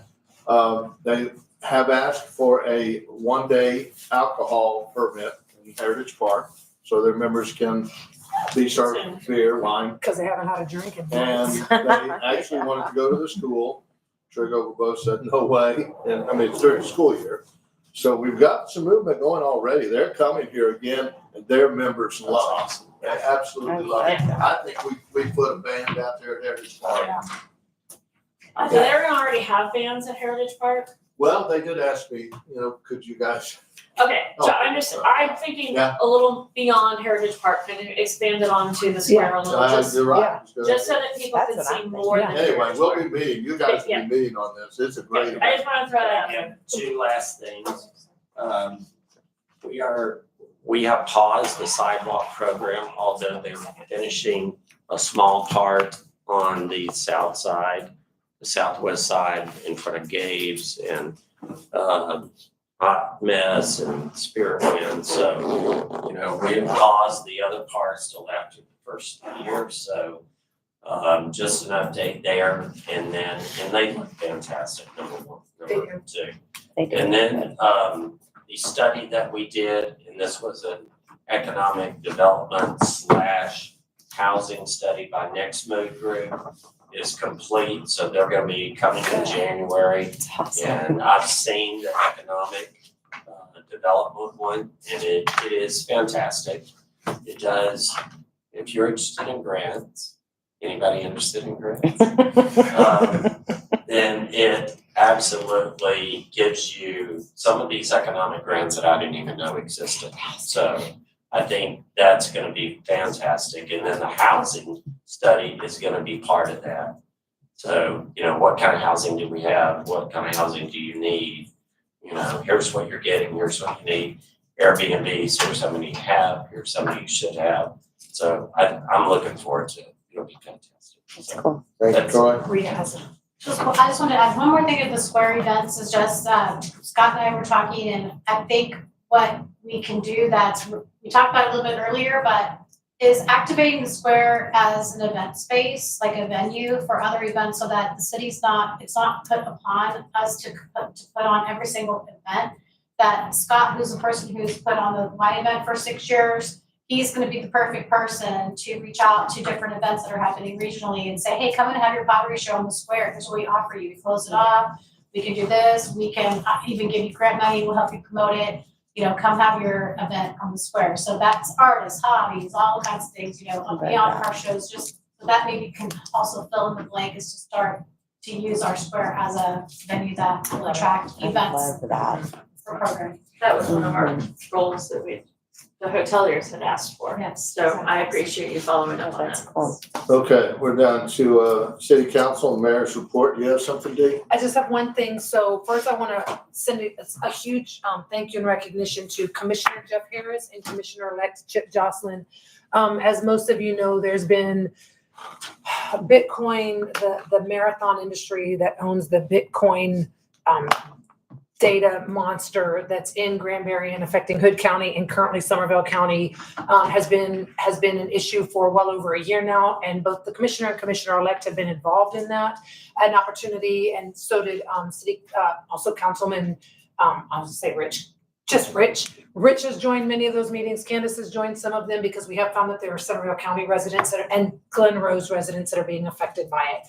A huge thank you to Commissioner Harris. He on next Monday, so Monday the 16th, 9:15, let's call it 9 a.m. There's going to be a meeting a commissioners court meeting where they're bringing in outside counsel to see what, if any, action can our commissioners court take to try to protect our residents within our county. There have been properties that are bought, in the process of being bought, and offers made at exponential rates to move in data centers. Today's data center is tomorrow's Bitcoin center. It's very fungible. It's very easy to change. And so and the growth is already happening at the Wolf Hollow Center, which is in Hood County. It's already expanding, and it's expanding towards Somerville County. So we already have people that are being negatively impacted. As they expand this direction, it's going to expand the negative impact to our city and our county even more. So while we'll continue to try to work with state legislation, because that's really where the answer lies, our commissioners' hands are tied for the most part, but they're trying. So I would ask anybody who can attend, and let anybody you know who can attend. Commissioner Harris said that they planned on having an open, open it up for comments before they go in, so that when they do go into executive session, they understand what are the concerns that residents have, so that they can bring that to that outside counsel to help direct them. And again, special recognition to them for recognizing that this needed somebody outside of our standard, the folks we typically tap. So, typically we would lean into our county attorney, but this requires some special understanding. And so they've engaged with outside counsel to come. So I'm very appreciative to them for doing that. Veronica, that may mean we have a quorum on Monday. So we need to do whatever we need to do. Because we need as many of us there as possible, just to make sure our commissioners, can hear from us and can see, that this truly is a concern. And for every one of us that shows up, we're really there to represent dozens and dozens of folks. So I appreciate those who have been participating and anyone who can, and please talk to everybody that you know who can. Anybody you know that's not going to be at work on a Monday morning, we need them to be there. Thank you. Any other council members have anything to add? All right. The next meeting will be on Monday, January 13th, due to Valentine's Day. Mark your calendars. January 13th. For Valentine's Day? Yes, that's right. I'm sorry, February 13th. The February meeting will be on the 13th. That's looking ahead. That's vision. And do not forget, council members, we have a home decorating contest trophy to award. I have not gotten one vote, but it's due by Friday at 5 p.m. And they'll be presented the trophy on Saturday morning, if they're willing, with donuts, and all of you are welcome. So please get your votes to me. If you don't vote, it falls to me. And my house looks pretty good. Elm Street's gonna beat you. That's not Christmas, that's like a video show or something. I'm just saying, they All right, and we have events. Please participate, help where you can. Until Christmas, we have events on the square. And let's see, this is the last chance we'll get to say this. Merry Christmas, Happy New Year. We'll see you then. Merry Christmas. This meeting has adjourned. Sorry, Charlie, it's over. 17 p.m. Veronica. Only a large. Bye, George. Just saying, if somebody else needs alcohol, That means you only have to-